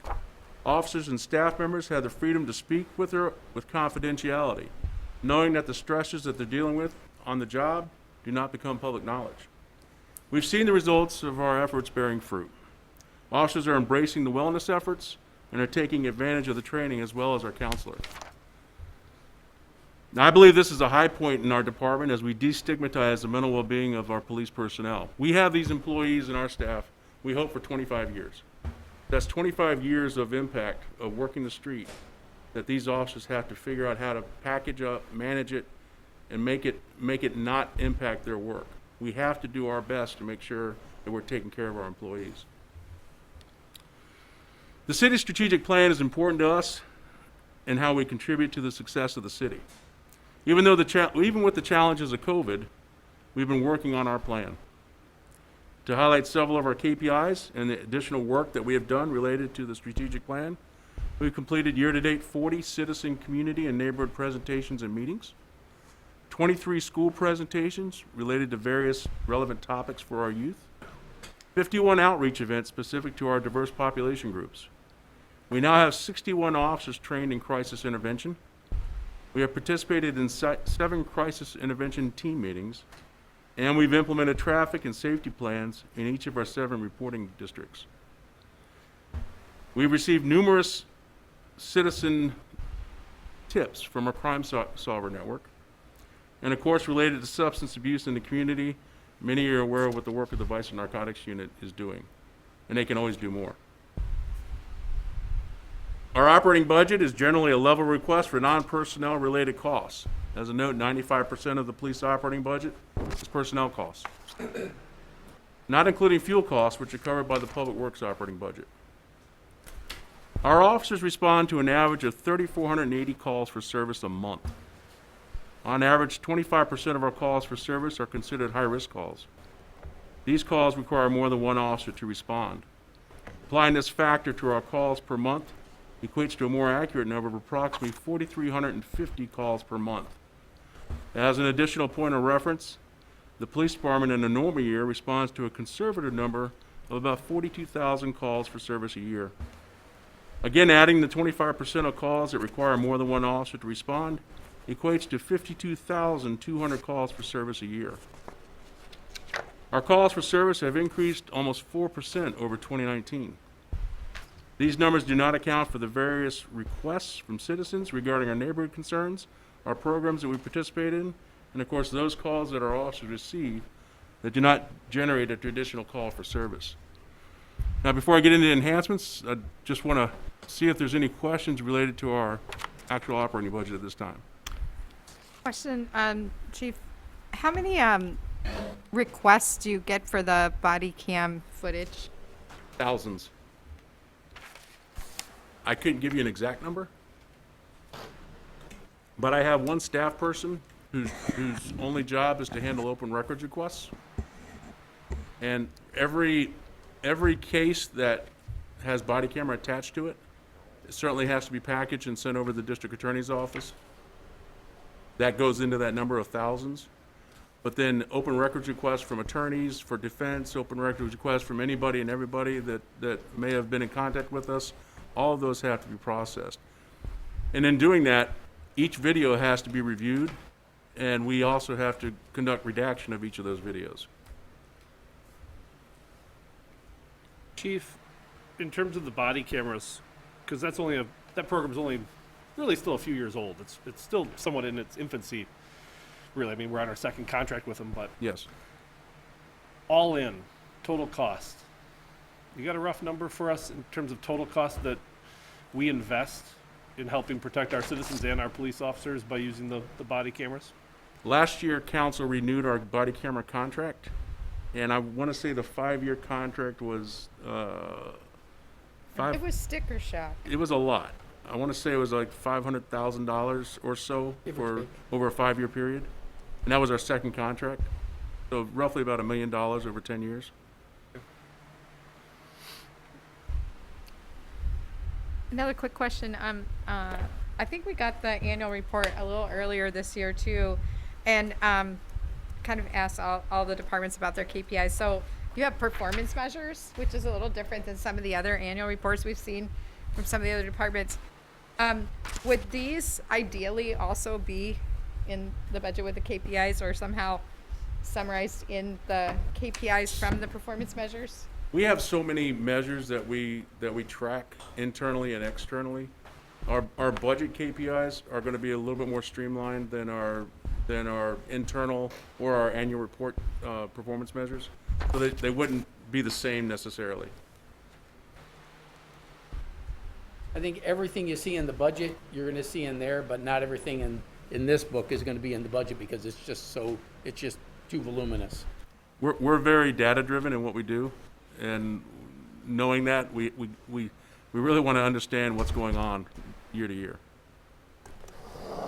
Quick question, maybe a little off topic, but do your officers carry Narcan?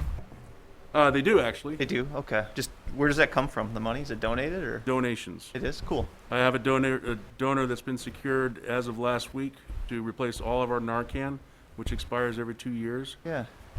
So they replace the expired Narcan as well as the used Narcan. All right, outstanding.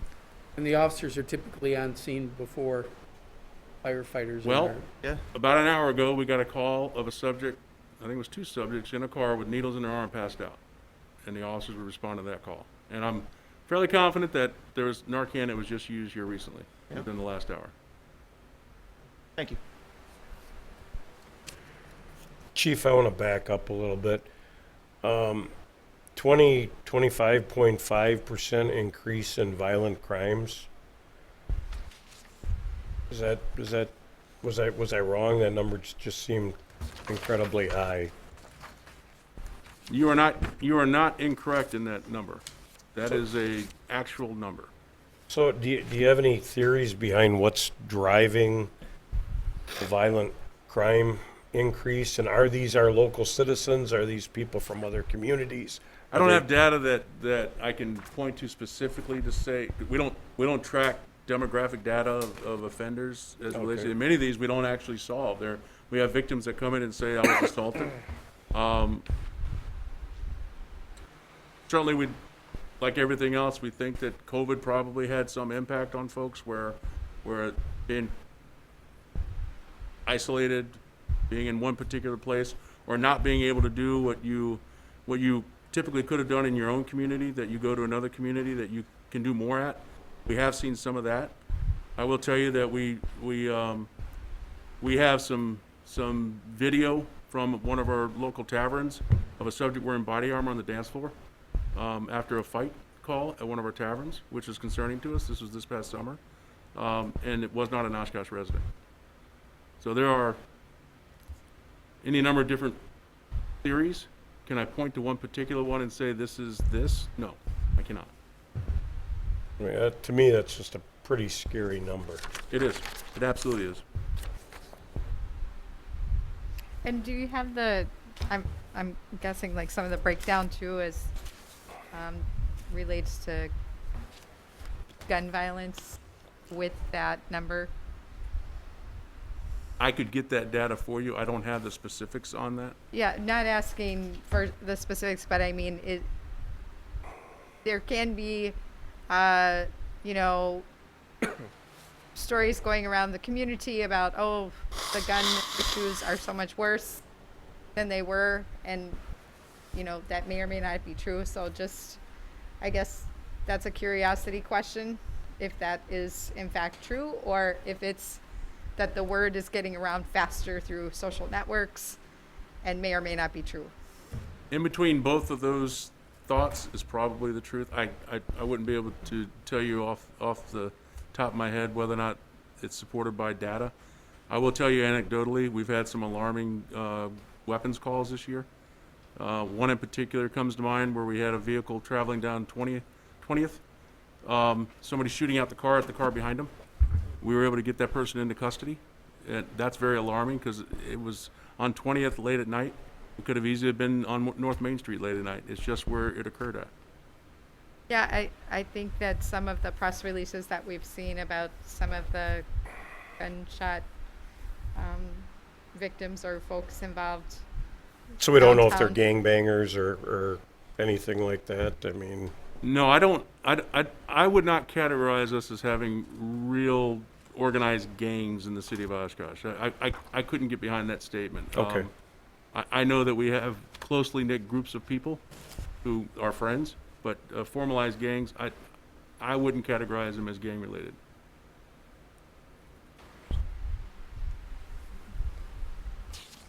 So if there's no other questions, we can talk to enhancements. So our first enhancement request is for an addition of a social worker for the department who will work with the behavioral health officer in our alternative call response program. Just in the first couple of weeks, we've seen what doing a little more, a little different can do to help our citizens. By adding this social worker, we'll have a trained counselor in place to assist the behavioral health officer in responding to calls for persons in crisis and following up with those persons who need maintenance and simple help in getting connected to services that are available to them. The problem that we see right now is that there are a lot of services available in the community, but there's no bridge, there's no connector between the two of those. And Lindsay, you've seen the county website, and it's kind of scary when you go to that thing, try to find something. I struggle with trying to find things within the county website. So somebody who's got mental health issues going on, who needs help, if I'm struggling to find what I need, I'm confident that they're having even greater a struggle to do so. We want both our behavioral health officer and our social worker to work hand in hand with anybody that's in crisis, helping them get connected into the systems, helping them get the help that they need. The social worker will also work with the behavioral health officer to ensure that those who have scheduled appointments, those who have some issues in life that they say they're going to do, but there's nobody to prod them along the way. Part of the downtime between these two people is to go knock on the door and say, hey, Johnny, hey, Benjamin, you have an appointment tomorrow. Are you going to get there? Following up with them, making sure that they get where they got to get to. It's so important to help bridge that time span from I need help to I'm actually getting help. And that's part of what the social worker will be doing. Is one enough? No. I was going to say, how does one of those positions? What we are doing is we're in the infancy stage of our programming, and for me to come to you and ask for more than one of each is disingenuous without having any data to support why I would need 2 or 3 or whatever it may be. It's our hope that through getting this program stood up, I can come back to you later on with data that supports a greater need, or we don't have a greater need.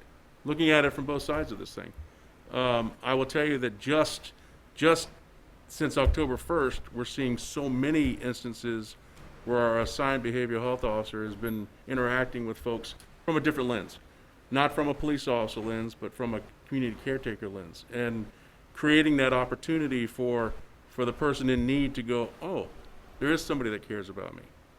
Not only is this behavioral health officer and social worker responding to calls, they're also, again, developing safety plans. They're developing a database for us to go, okay, behavioral health officer or social worker is not here today, but the third shift officer who's dealing with somebody will be able to go back and look and see, okay, Benjamin, these are the triggers for this particular person.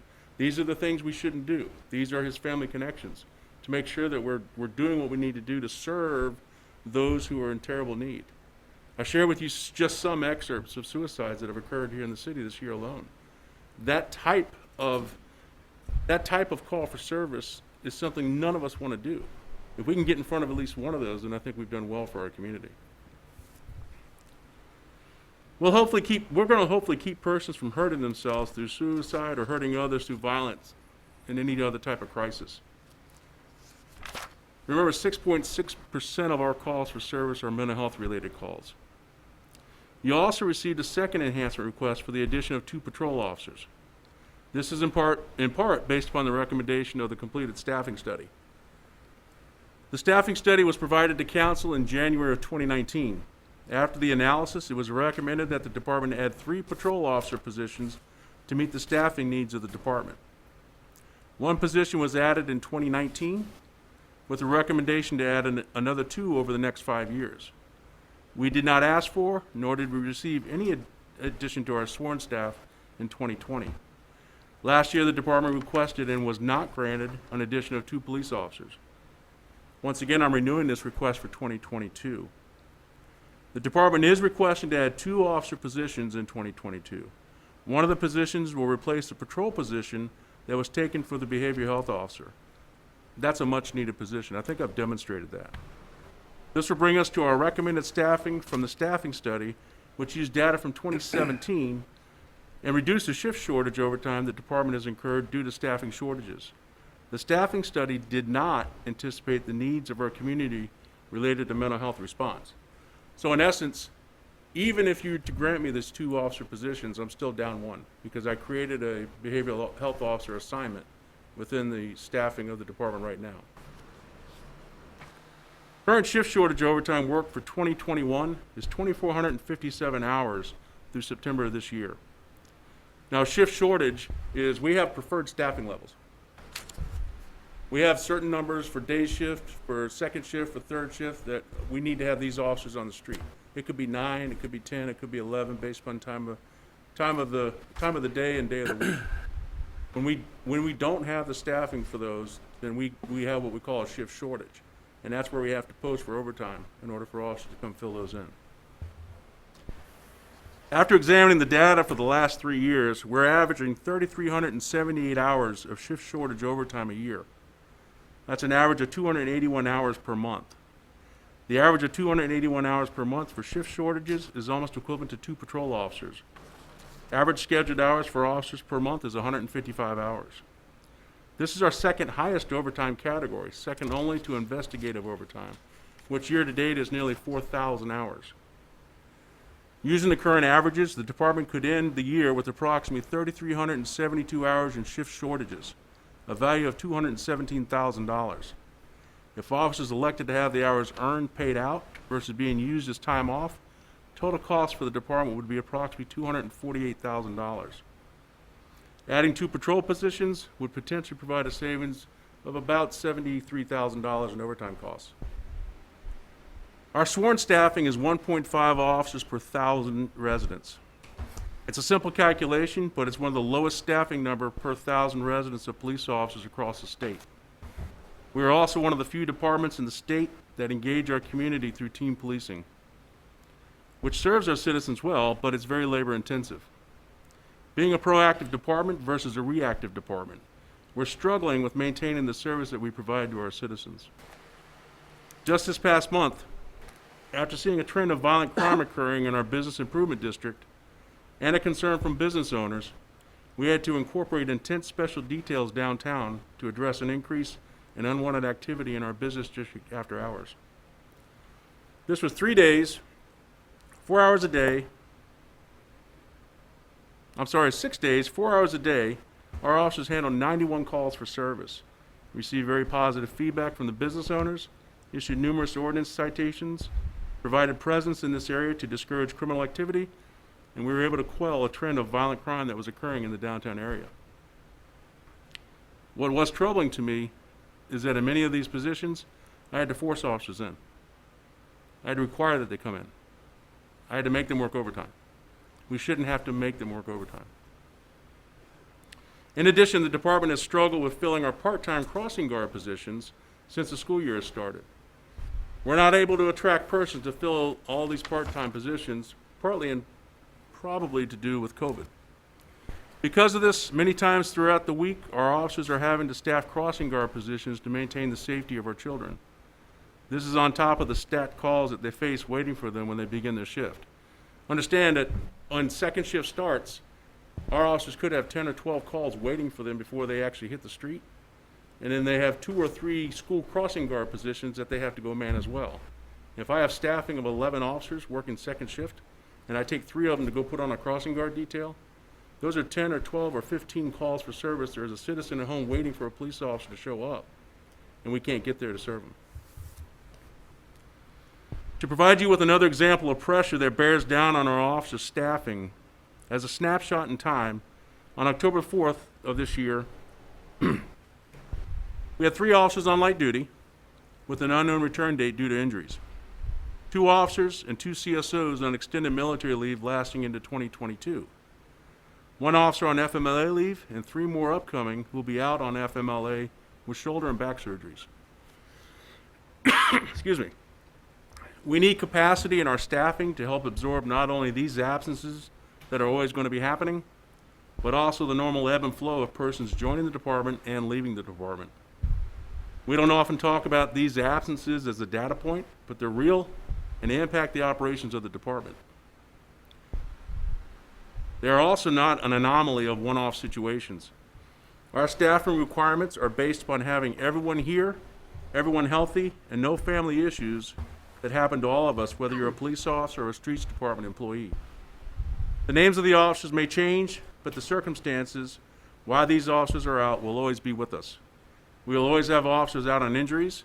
We'll always have officers on military obligations. And we will always have medical leave for non-work related injuries or family illnesses.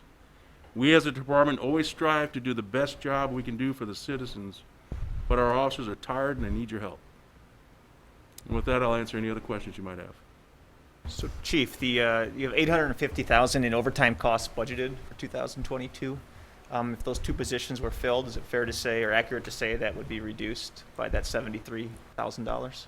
It would be my hope that we would have a savings of $73,000 in overtime costs. Absolutely, yes. Okay. So would that equate to 1 free officer? I mean, what's a new cop make? How does that? This ballpark. I'm not. Don't look, you guys. Roughly, we'll call it $100,000 or. Yeah, the cost of 2 is $183. So yeah. 90. Is Yeah. that in this form? That's 2. Yeah, so roughly $90,000 for an officer. Okay. You're not as dumb Now, as you look. Understand, the 2 officers that I'm asking for, One is simply to replace the behavioral health officer.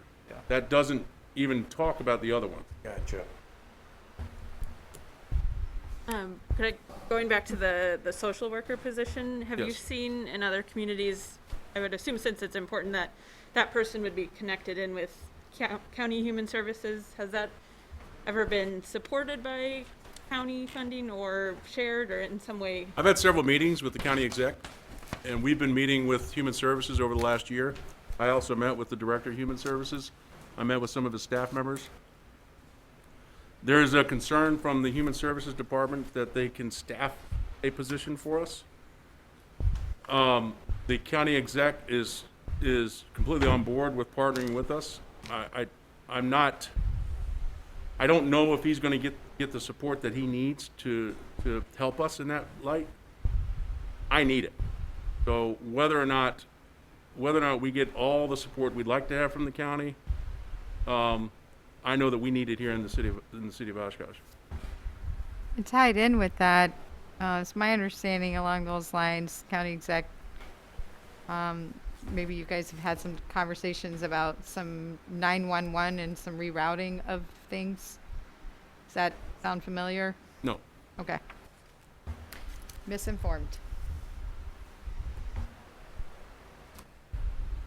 So I've got a concern or two with the social worker, the addition of a social worker to the police department. And one is, and you briefly just touched on it, I guess I'd be concerned about the connectedness or lack of connectedness with the county's human services department. If we are attempting to do something all on our own and create our own structure for social services within this city government, I think it's bound to fail, or it's bound to do an excessive duplication of efforts, and we don't want to do either.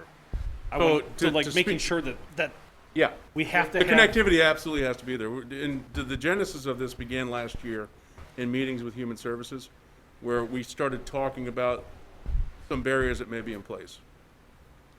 One of the pieces that the county exec brought back to me, which I wasn't aware of, but that I did some follow-up with my counterpart in Janesville.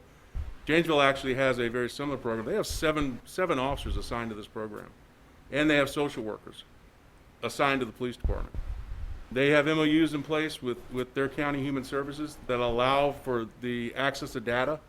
They allow for transferring information back and forth, and we are the most secure entity probably in a city government, law enforcement. We generally don't like to share, and it just is what it is. But I'm very encouraged by the model that's already in place by Janesville, and the work that they're doing, and the work that they've already put into it in order to cover some of those hurdles that I mentioned earlier regarding information sharing, and to the point of having our social worker working with our police officer and having all the resources of the county available to them. That's going to give us a person on the ground in a house, not sitting behind a desk, in a house doing the work that needs to happen in order to get the services to the community members that we're going to get called to. When people have a need, they call us for anything and everything. When they're in crisis, they get you. Yes. Because that's your role. What package can we deliver to somebody who's in crisis? We actually surveyed all of our welfare check calls and all of our calls related to mental health issues, and surprisingly, the peak time for mental health related calls is from 2 to 10 p.m. and generally on Wednesdays. I don't know why that is, but that's what they look like. I like the behavioral health officer, the concept and the implementation of it. I think responding to certain things in a less law enforcement driven manner is a positive thing. Yet they still have the law enforcement background, of course, Right. but that there's a second thought process that they're bringing to the table, and that 61 out of 71 sworn, was it 61 are crisis 61 out of 103 sworn are sorry. trained in crisis intervention, Are trained which in is the which is the de-escalation training, which is the recognition of mental health crises and how you actually respond to those, lowering your voice and not being overly intimidating or aggressive. This by itself tends to. How many times have y'all had one of us behind you, lights going on, and you go, oh. It's happened to me. When I was a young man, I've been stopped a lot as a young kid, and it scares you. So when you see this show up, this creates problems. Our behavioral health officer doesn't wear a uniform. Ideally, we would transition, when we get the program completely stood up, to the social worker, counselor takes the lead, and our behavioral health officer provides support to that person, not taking the lead. Because we need somebody with... It's not a cop. That's not a cop actually responding, but we have to take care of that person who's responding. And that's ideally the end product that I'm looking for through the programming. Let me make one more comment or question, and I got an idea where you're going to go with the answer, but I'm going to ask it anyways. Society in general, we've put a lot on our police force over the last few decades, and more specifically the last 10 to 20 years. We've put a lot of stuff that happens within our community on the backs of police departments. And we do it within our schools do it as well. We've done it to our school districts as well in terms of, they've got to be food providers and social workers, and they've got to do 14 things besides just educate our kids. In Oshkosh, how is this your role right now? How is it that we're now to the point that OPD needs this? Is it because nobody else is doing it? Because we're the ones you're going to always be there? We're the ones that are going to respond when the person has a gun to their head. We're the ones that are responding when somebody's overdosing on drugs. We're the ones that are responding when somebody is holding somebody hostage. They've had some crisis in their family unit. Nobody else in this community does that except for us. And they're already doing it. No, I know. Well, you are the phone call of last resort. Yes. I mean, in a perfect world, we wouldn't get any crisis calls. Right. I can lead, manage, I can drive decision making on many things that are related to somebody who is thinking logically. I can't control or lead or manage or drive a decision for somebody who has illogical thoughts going on at this time. We see that time and time again in our community. If I could ask, this is kind of a touchy question, I get it, but I'm going to ask anyway. We've seen kind of across the country and across the state issues around, how many folks in the workforce are vaccinated or on, having to be quarantined if, through no fault of their own, they get it. Has that impacted OPD? Yes. Greatly? Greatly, no, but yes, it has.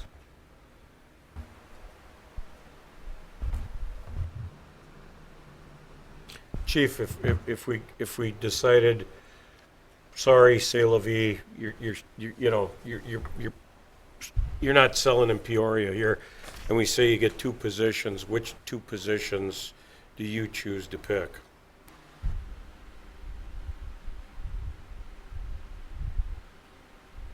You don't have to answer now. I am going to err on the side of police officers.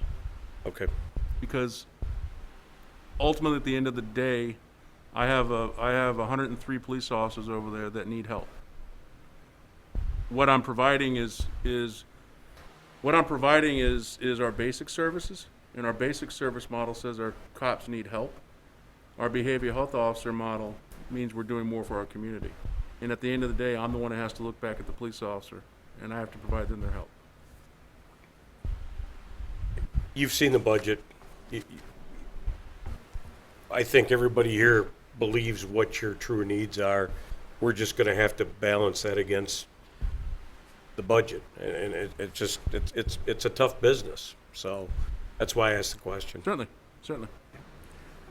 I guess for what it's worth, with respect to the social worker, that's an issue that I think affects every law enforcement agency in the country. I know the county would like to do it.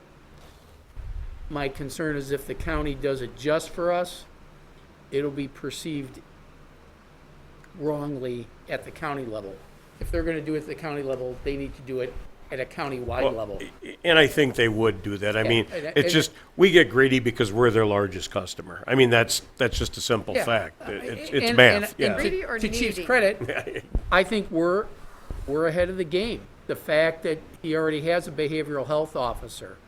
With that said, the value of, I throughout my career, I've seen the adding of civilian specialists within the within police service, which has improved the overall service because you get the officers who can be on the street doing their job. My news position 30 years ago was a sworn officer. It just was.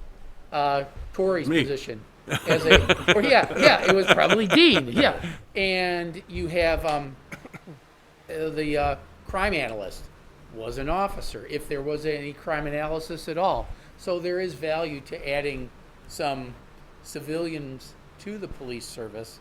The question is do you have it at the county level, which is specializing in social services, or do you put it down into the agency where that person can rub elbows with the officers who are doing the work? That's not an opinion one way or the other. It's more of a statement of fact. Well, I guess the prematurely just having this discussion, if there wasn't a 25.5% increase in violent crimes, I may want to think to split the baby, pull the Solomon Act here. But given the fact that there's 20% increase in our community in violent crimes, and I'm getting a lot of pushback from the community about this, like the mayor pointed out, certainly the gun violence in our business communities and things like that. But that number hangs heavy in my heart, And it should. and it's got to stop now. And So in conversations with the county executive, one of the questions that was posed to me, and this is more for his argument, we'll put it, is he asked, well, what is the city providing to this plan? And my response to him was that the city is providing a police officer. We've provided an officer. No other city, no other community in this county has provided the resources that we've currently provided to this type of response program.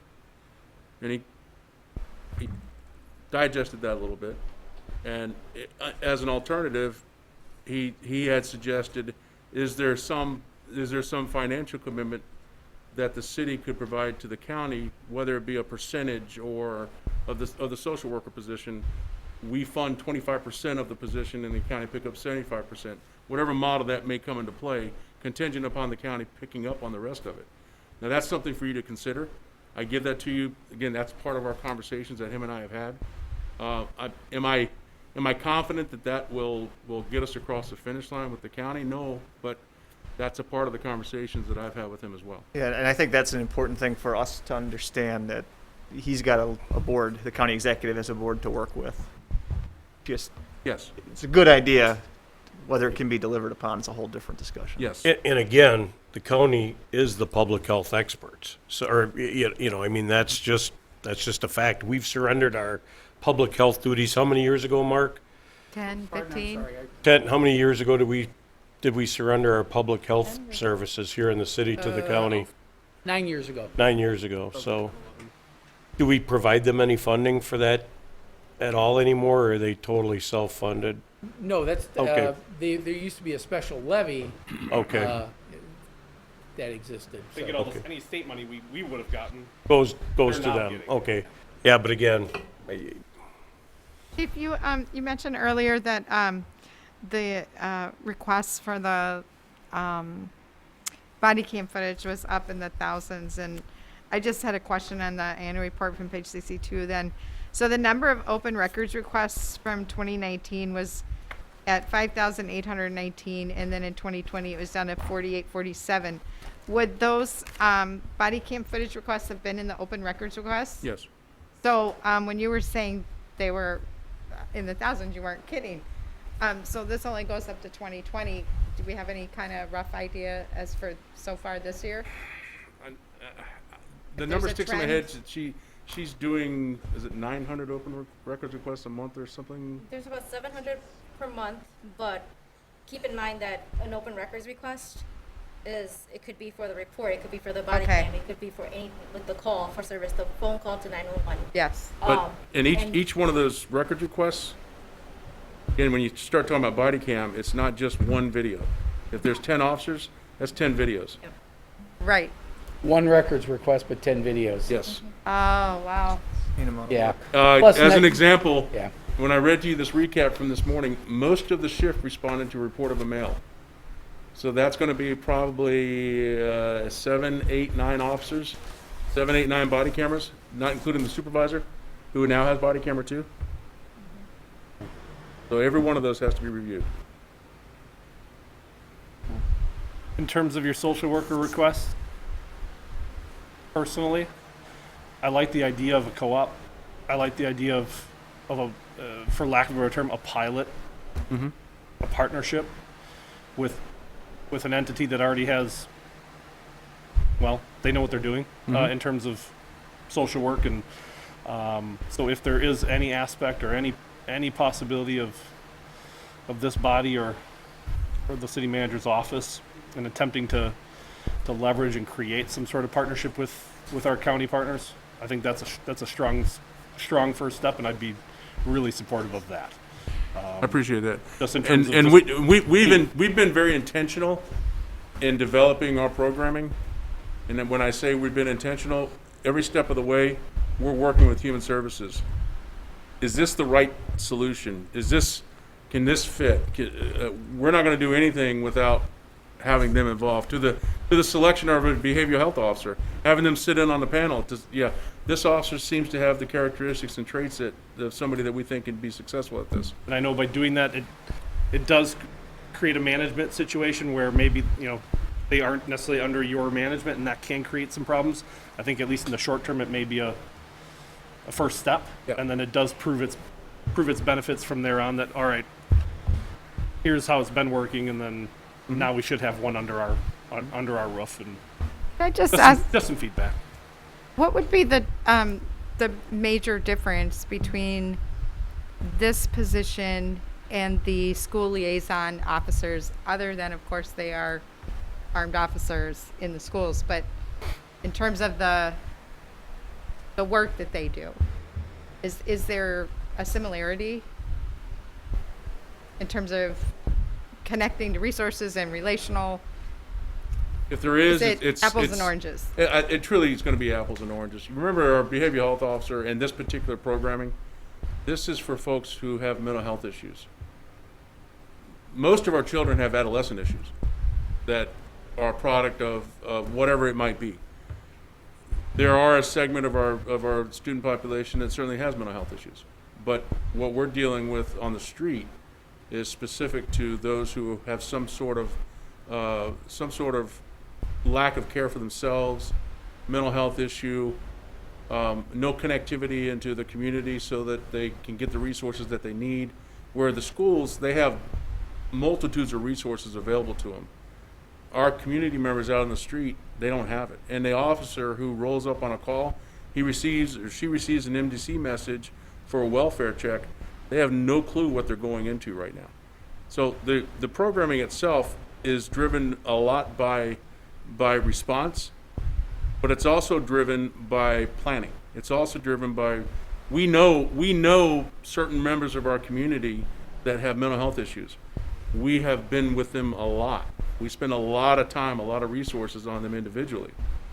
If we can generate a response or a safety plan for that particular person, it has the potential to reduce our calls for service to that particular person, which should have very good impact upon our calls for service as a department. So I just want to be clear, we've already taken a cop off the street, so we are one cop light from we were this time last year. We're one cop light from this time last month. Okay, all right. Yes. That's how committed I am to the success of this, because I believe that we're going to impact lives here. I want to be clear, I'm committed to the 20% rise in violent crime, so I just I appreciate everything you're doing, I understand it, but And remember, as I said earlier, virtually all of our homicides that we've had occur within the city can be linked back to some crisis, some mental health issue.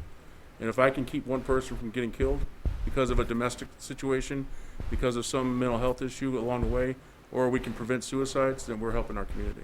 agreed. Yeah, yeah. And I do appreciate the increase in our violent crime. That's why we're throwing resources at it. That's why 3 weeks in a row we're down on the bars on Main Street. We're using overtime. We're putting cops out there, and we're walking through bars. We're talking to bouncers. We're talking to patrons. Some folks like us being there. Some folks didn't like us being there. It's okay. We have people in our community that don't like us. We're okay with that. But we're going to try to do everything we can to keep our people safe. But it's our job to make sure that your show of force isn't a constant. We need to get a job done. We need to clean this up and return our community back to a safer environment. Exactly. I absolutely agree with you. And I will tell you that moving forward over the next several months, we will have more of those details because I want to ensure that we put a period on the end of what's going on. Thank Well, you. and I know downtown specifically too that straight from our neighborhood, we've had some folks who've asked for more presence, more visibility, and some who are like, why are they here? So there's not really a. It's the perspective and the lens that they're looking at it, without having the knowledge as to what's going on. The why are they here? I don't see anything wrong. Whereas Right. those other folks are seeing things that are occurring and they want to see more. And we have the luxury of having all the calls and knowing what's going on and knowing the details of it, where we can't necessarily share all that with everybody. So we're going to make the best decisions that we can to keep the community safe. I appreciate it. Thank you. Remind me again how many we have, how many bike patrol, and is that, like, I thought I saw that went down, decreased, but Bike patrol or motorcycle? bicycle. Bicycle. That decreased, essentially, we weren't putting officers out on the street too much last year. Try to mitigate any exposure to COVID and such. We lease 4 bikes right now. And we also have some bikes that we own. And we have officers who are trained as bike patrol officers. Matter of fact, we just did a school this year. I think we trained up an additional 6 officers. But that's an ancillary duty when staffing permits.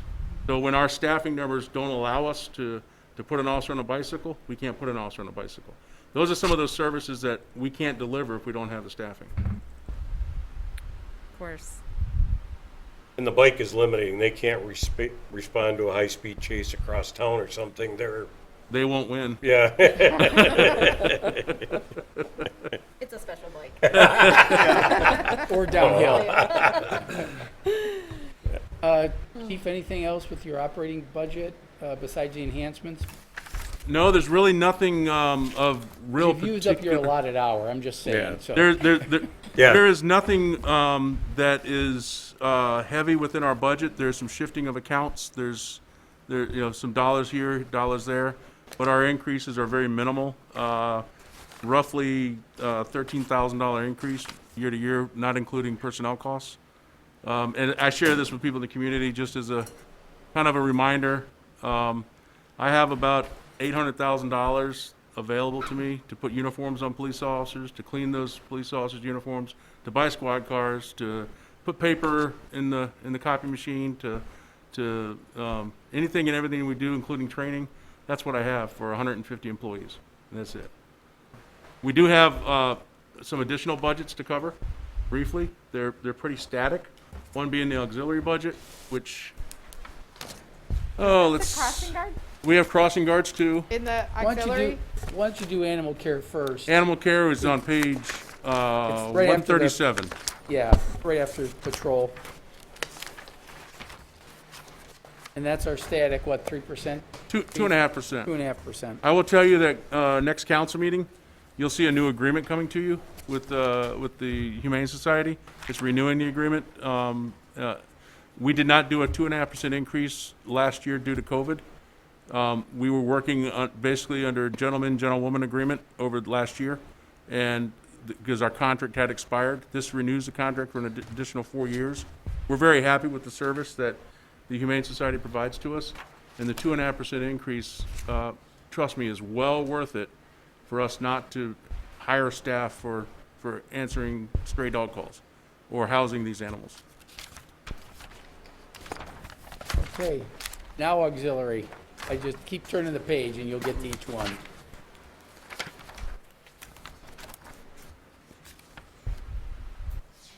And auxiliary does not cover, It doesn't. does not cover crossing guards. No, auxiliary does not cover crossing guards. They have just a very modest budget. They want to provide some training, some additional uniforms, if I recall. But the services that our auxiliary provide, man-hour-wise, are ones that we would not be able to capture with our current staffing. Person hour? We have no personnel costs associated with auxiliary. Person hour. Person hour? Yes, yes. The costs associated with our person hours are for our special events, for calls for service that occur out in our community, such as the fire that just occurred on Jackson Street. Our auxiliary came and responded to that and handled traffic direction for us. That's no cost to the city. So if we can provide them training, provide them the uniforms and some of their squad related costs, I think that's very important. Then turn the page now, you can get to crossing guards, Crossing guards. which is a challenge, as the chief has said. As I mentioned, we are filling crossing guard positions with police officers. So having a $12 an hour person, $15 an hour person versus a $35 an hour person, this is an advertisement. We have openings right now for crossing guard positions. 2 hours in the morning, 2 hours in the evening, Monday through Friday. Are there things that we can do physically in the built environment to, I mean, are we required to have crossing guards? I guess my question is. State statute requires that we provide crossing guards to our school districts. There are different communities that have contracted that out. Appleton attempted to do that about 2 years ago, and they, along with a couple other communities, were contracting with a company, and that company went belly up, and they lost their contract, and they had to go into emergency mode to try to staff their crossing guard positions. So it's been tried to contract it, and it wasn't successful. I guess what I guess if we're required to, then it doesn't matter, no matter how much we do safe routes to schools or any of those other physical. Each year, we evaluate each of our crossing guard positions to see if we need to add or reduce those. That's done at the end of the school year each year. We have 18 positions right now that we staff for various schools through the city of Oshkosh.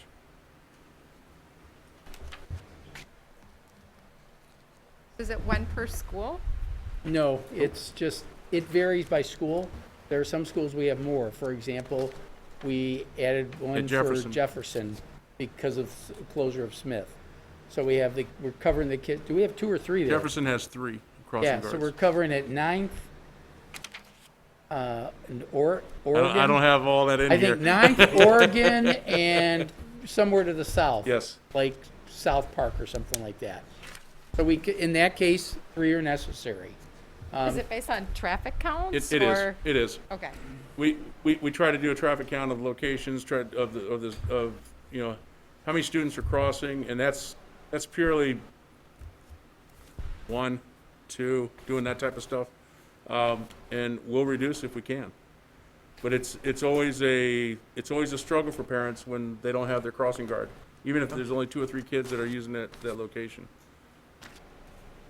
So when we, as a community, lost, some of the folks who might have had some more time to serve that role, as we did across many of the other nonprofits, losing volunteers, it was increasingly, I guess, critical in that area. So I'm starting to kind of just wonder, like, will that come back? You know, will that be healthy again in terms of our volunteer? I mean, it's paid, but it's still essentially like a volunteer because it's a couple hours a day kind of thing. I would say it's as close to a volunteer as you can get. And the answer to your question is, we'll see. We hope so. Agreed. I mean, talk to Ray with Senior Center, Right. Gene. I mean, Seasonal.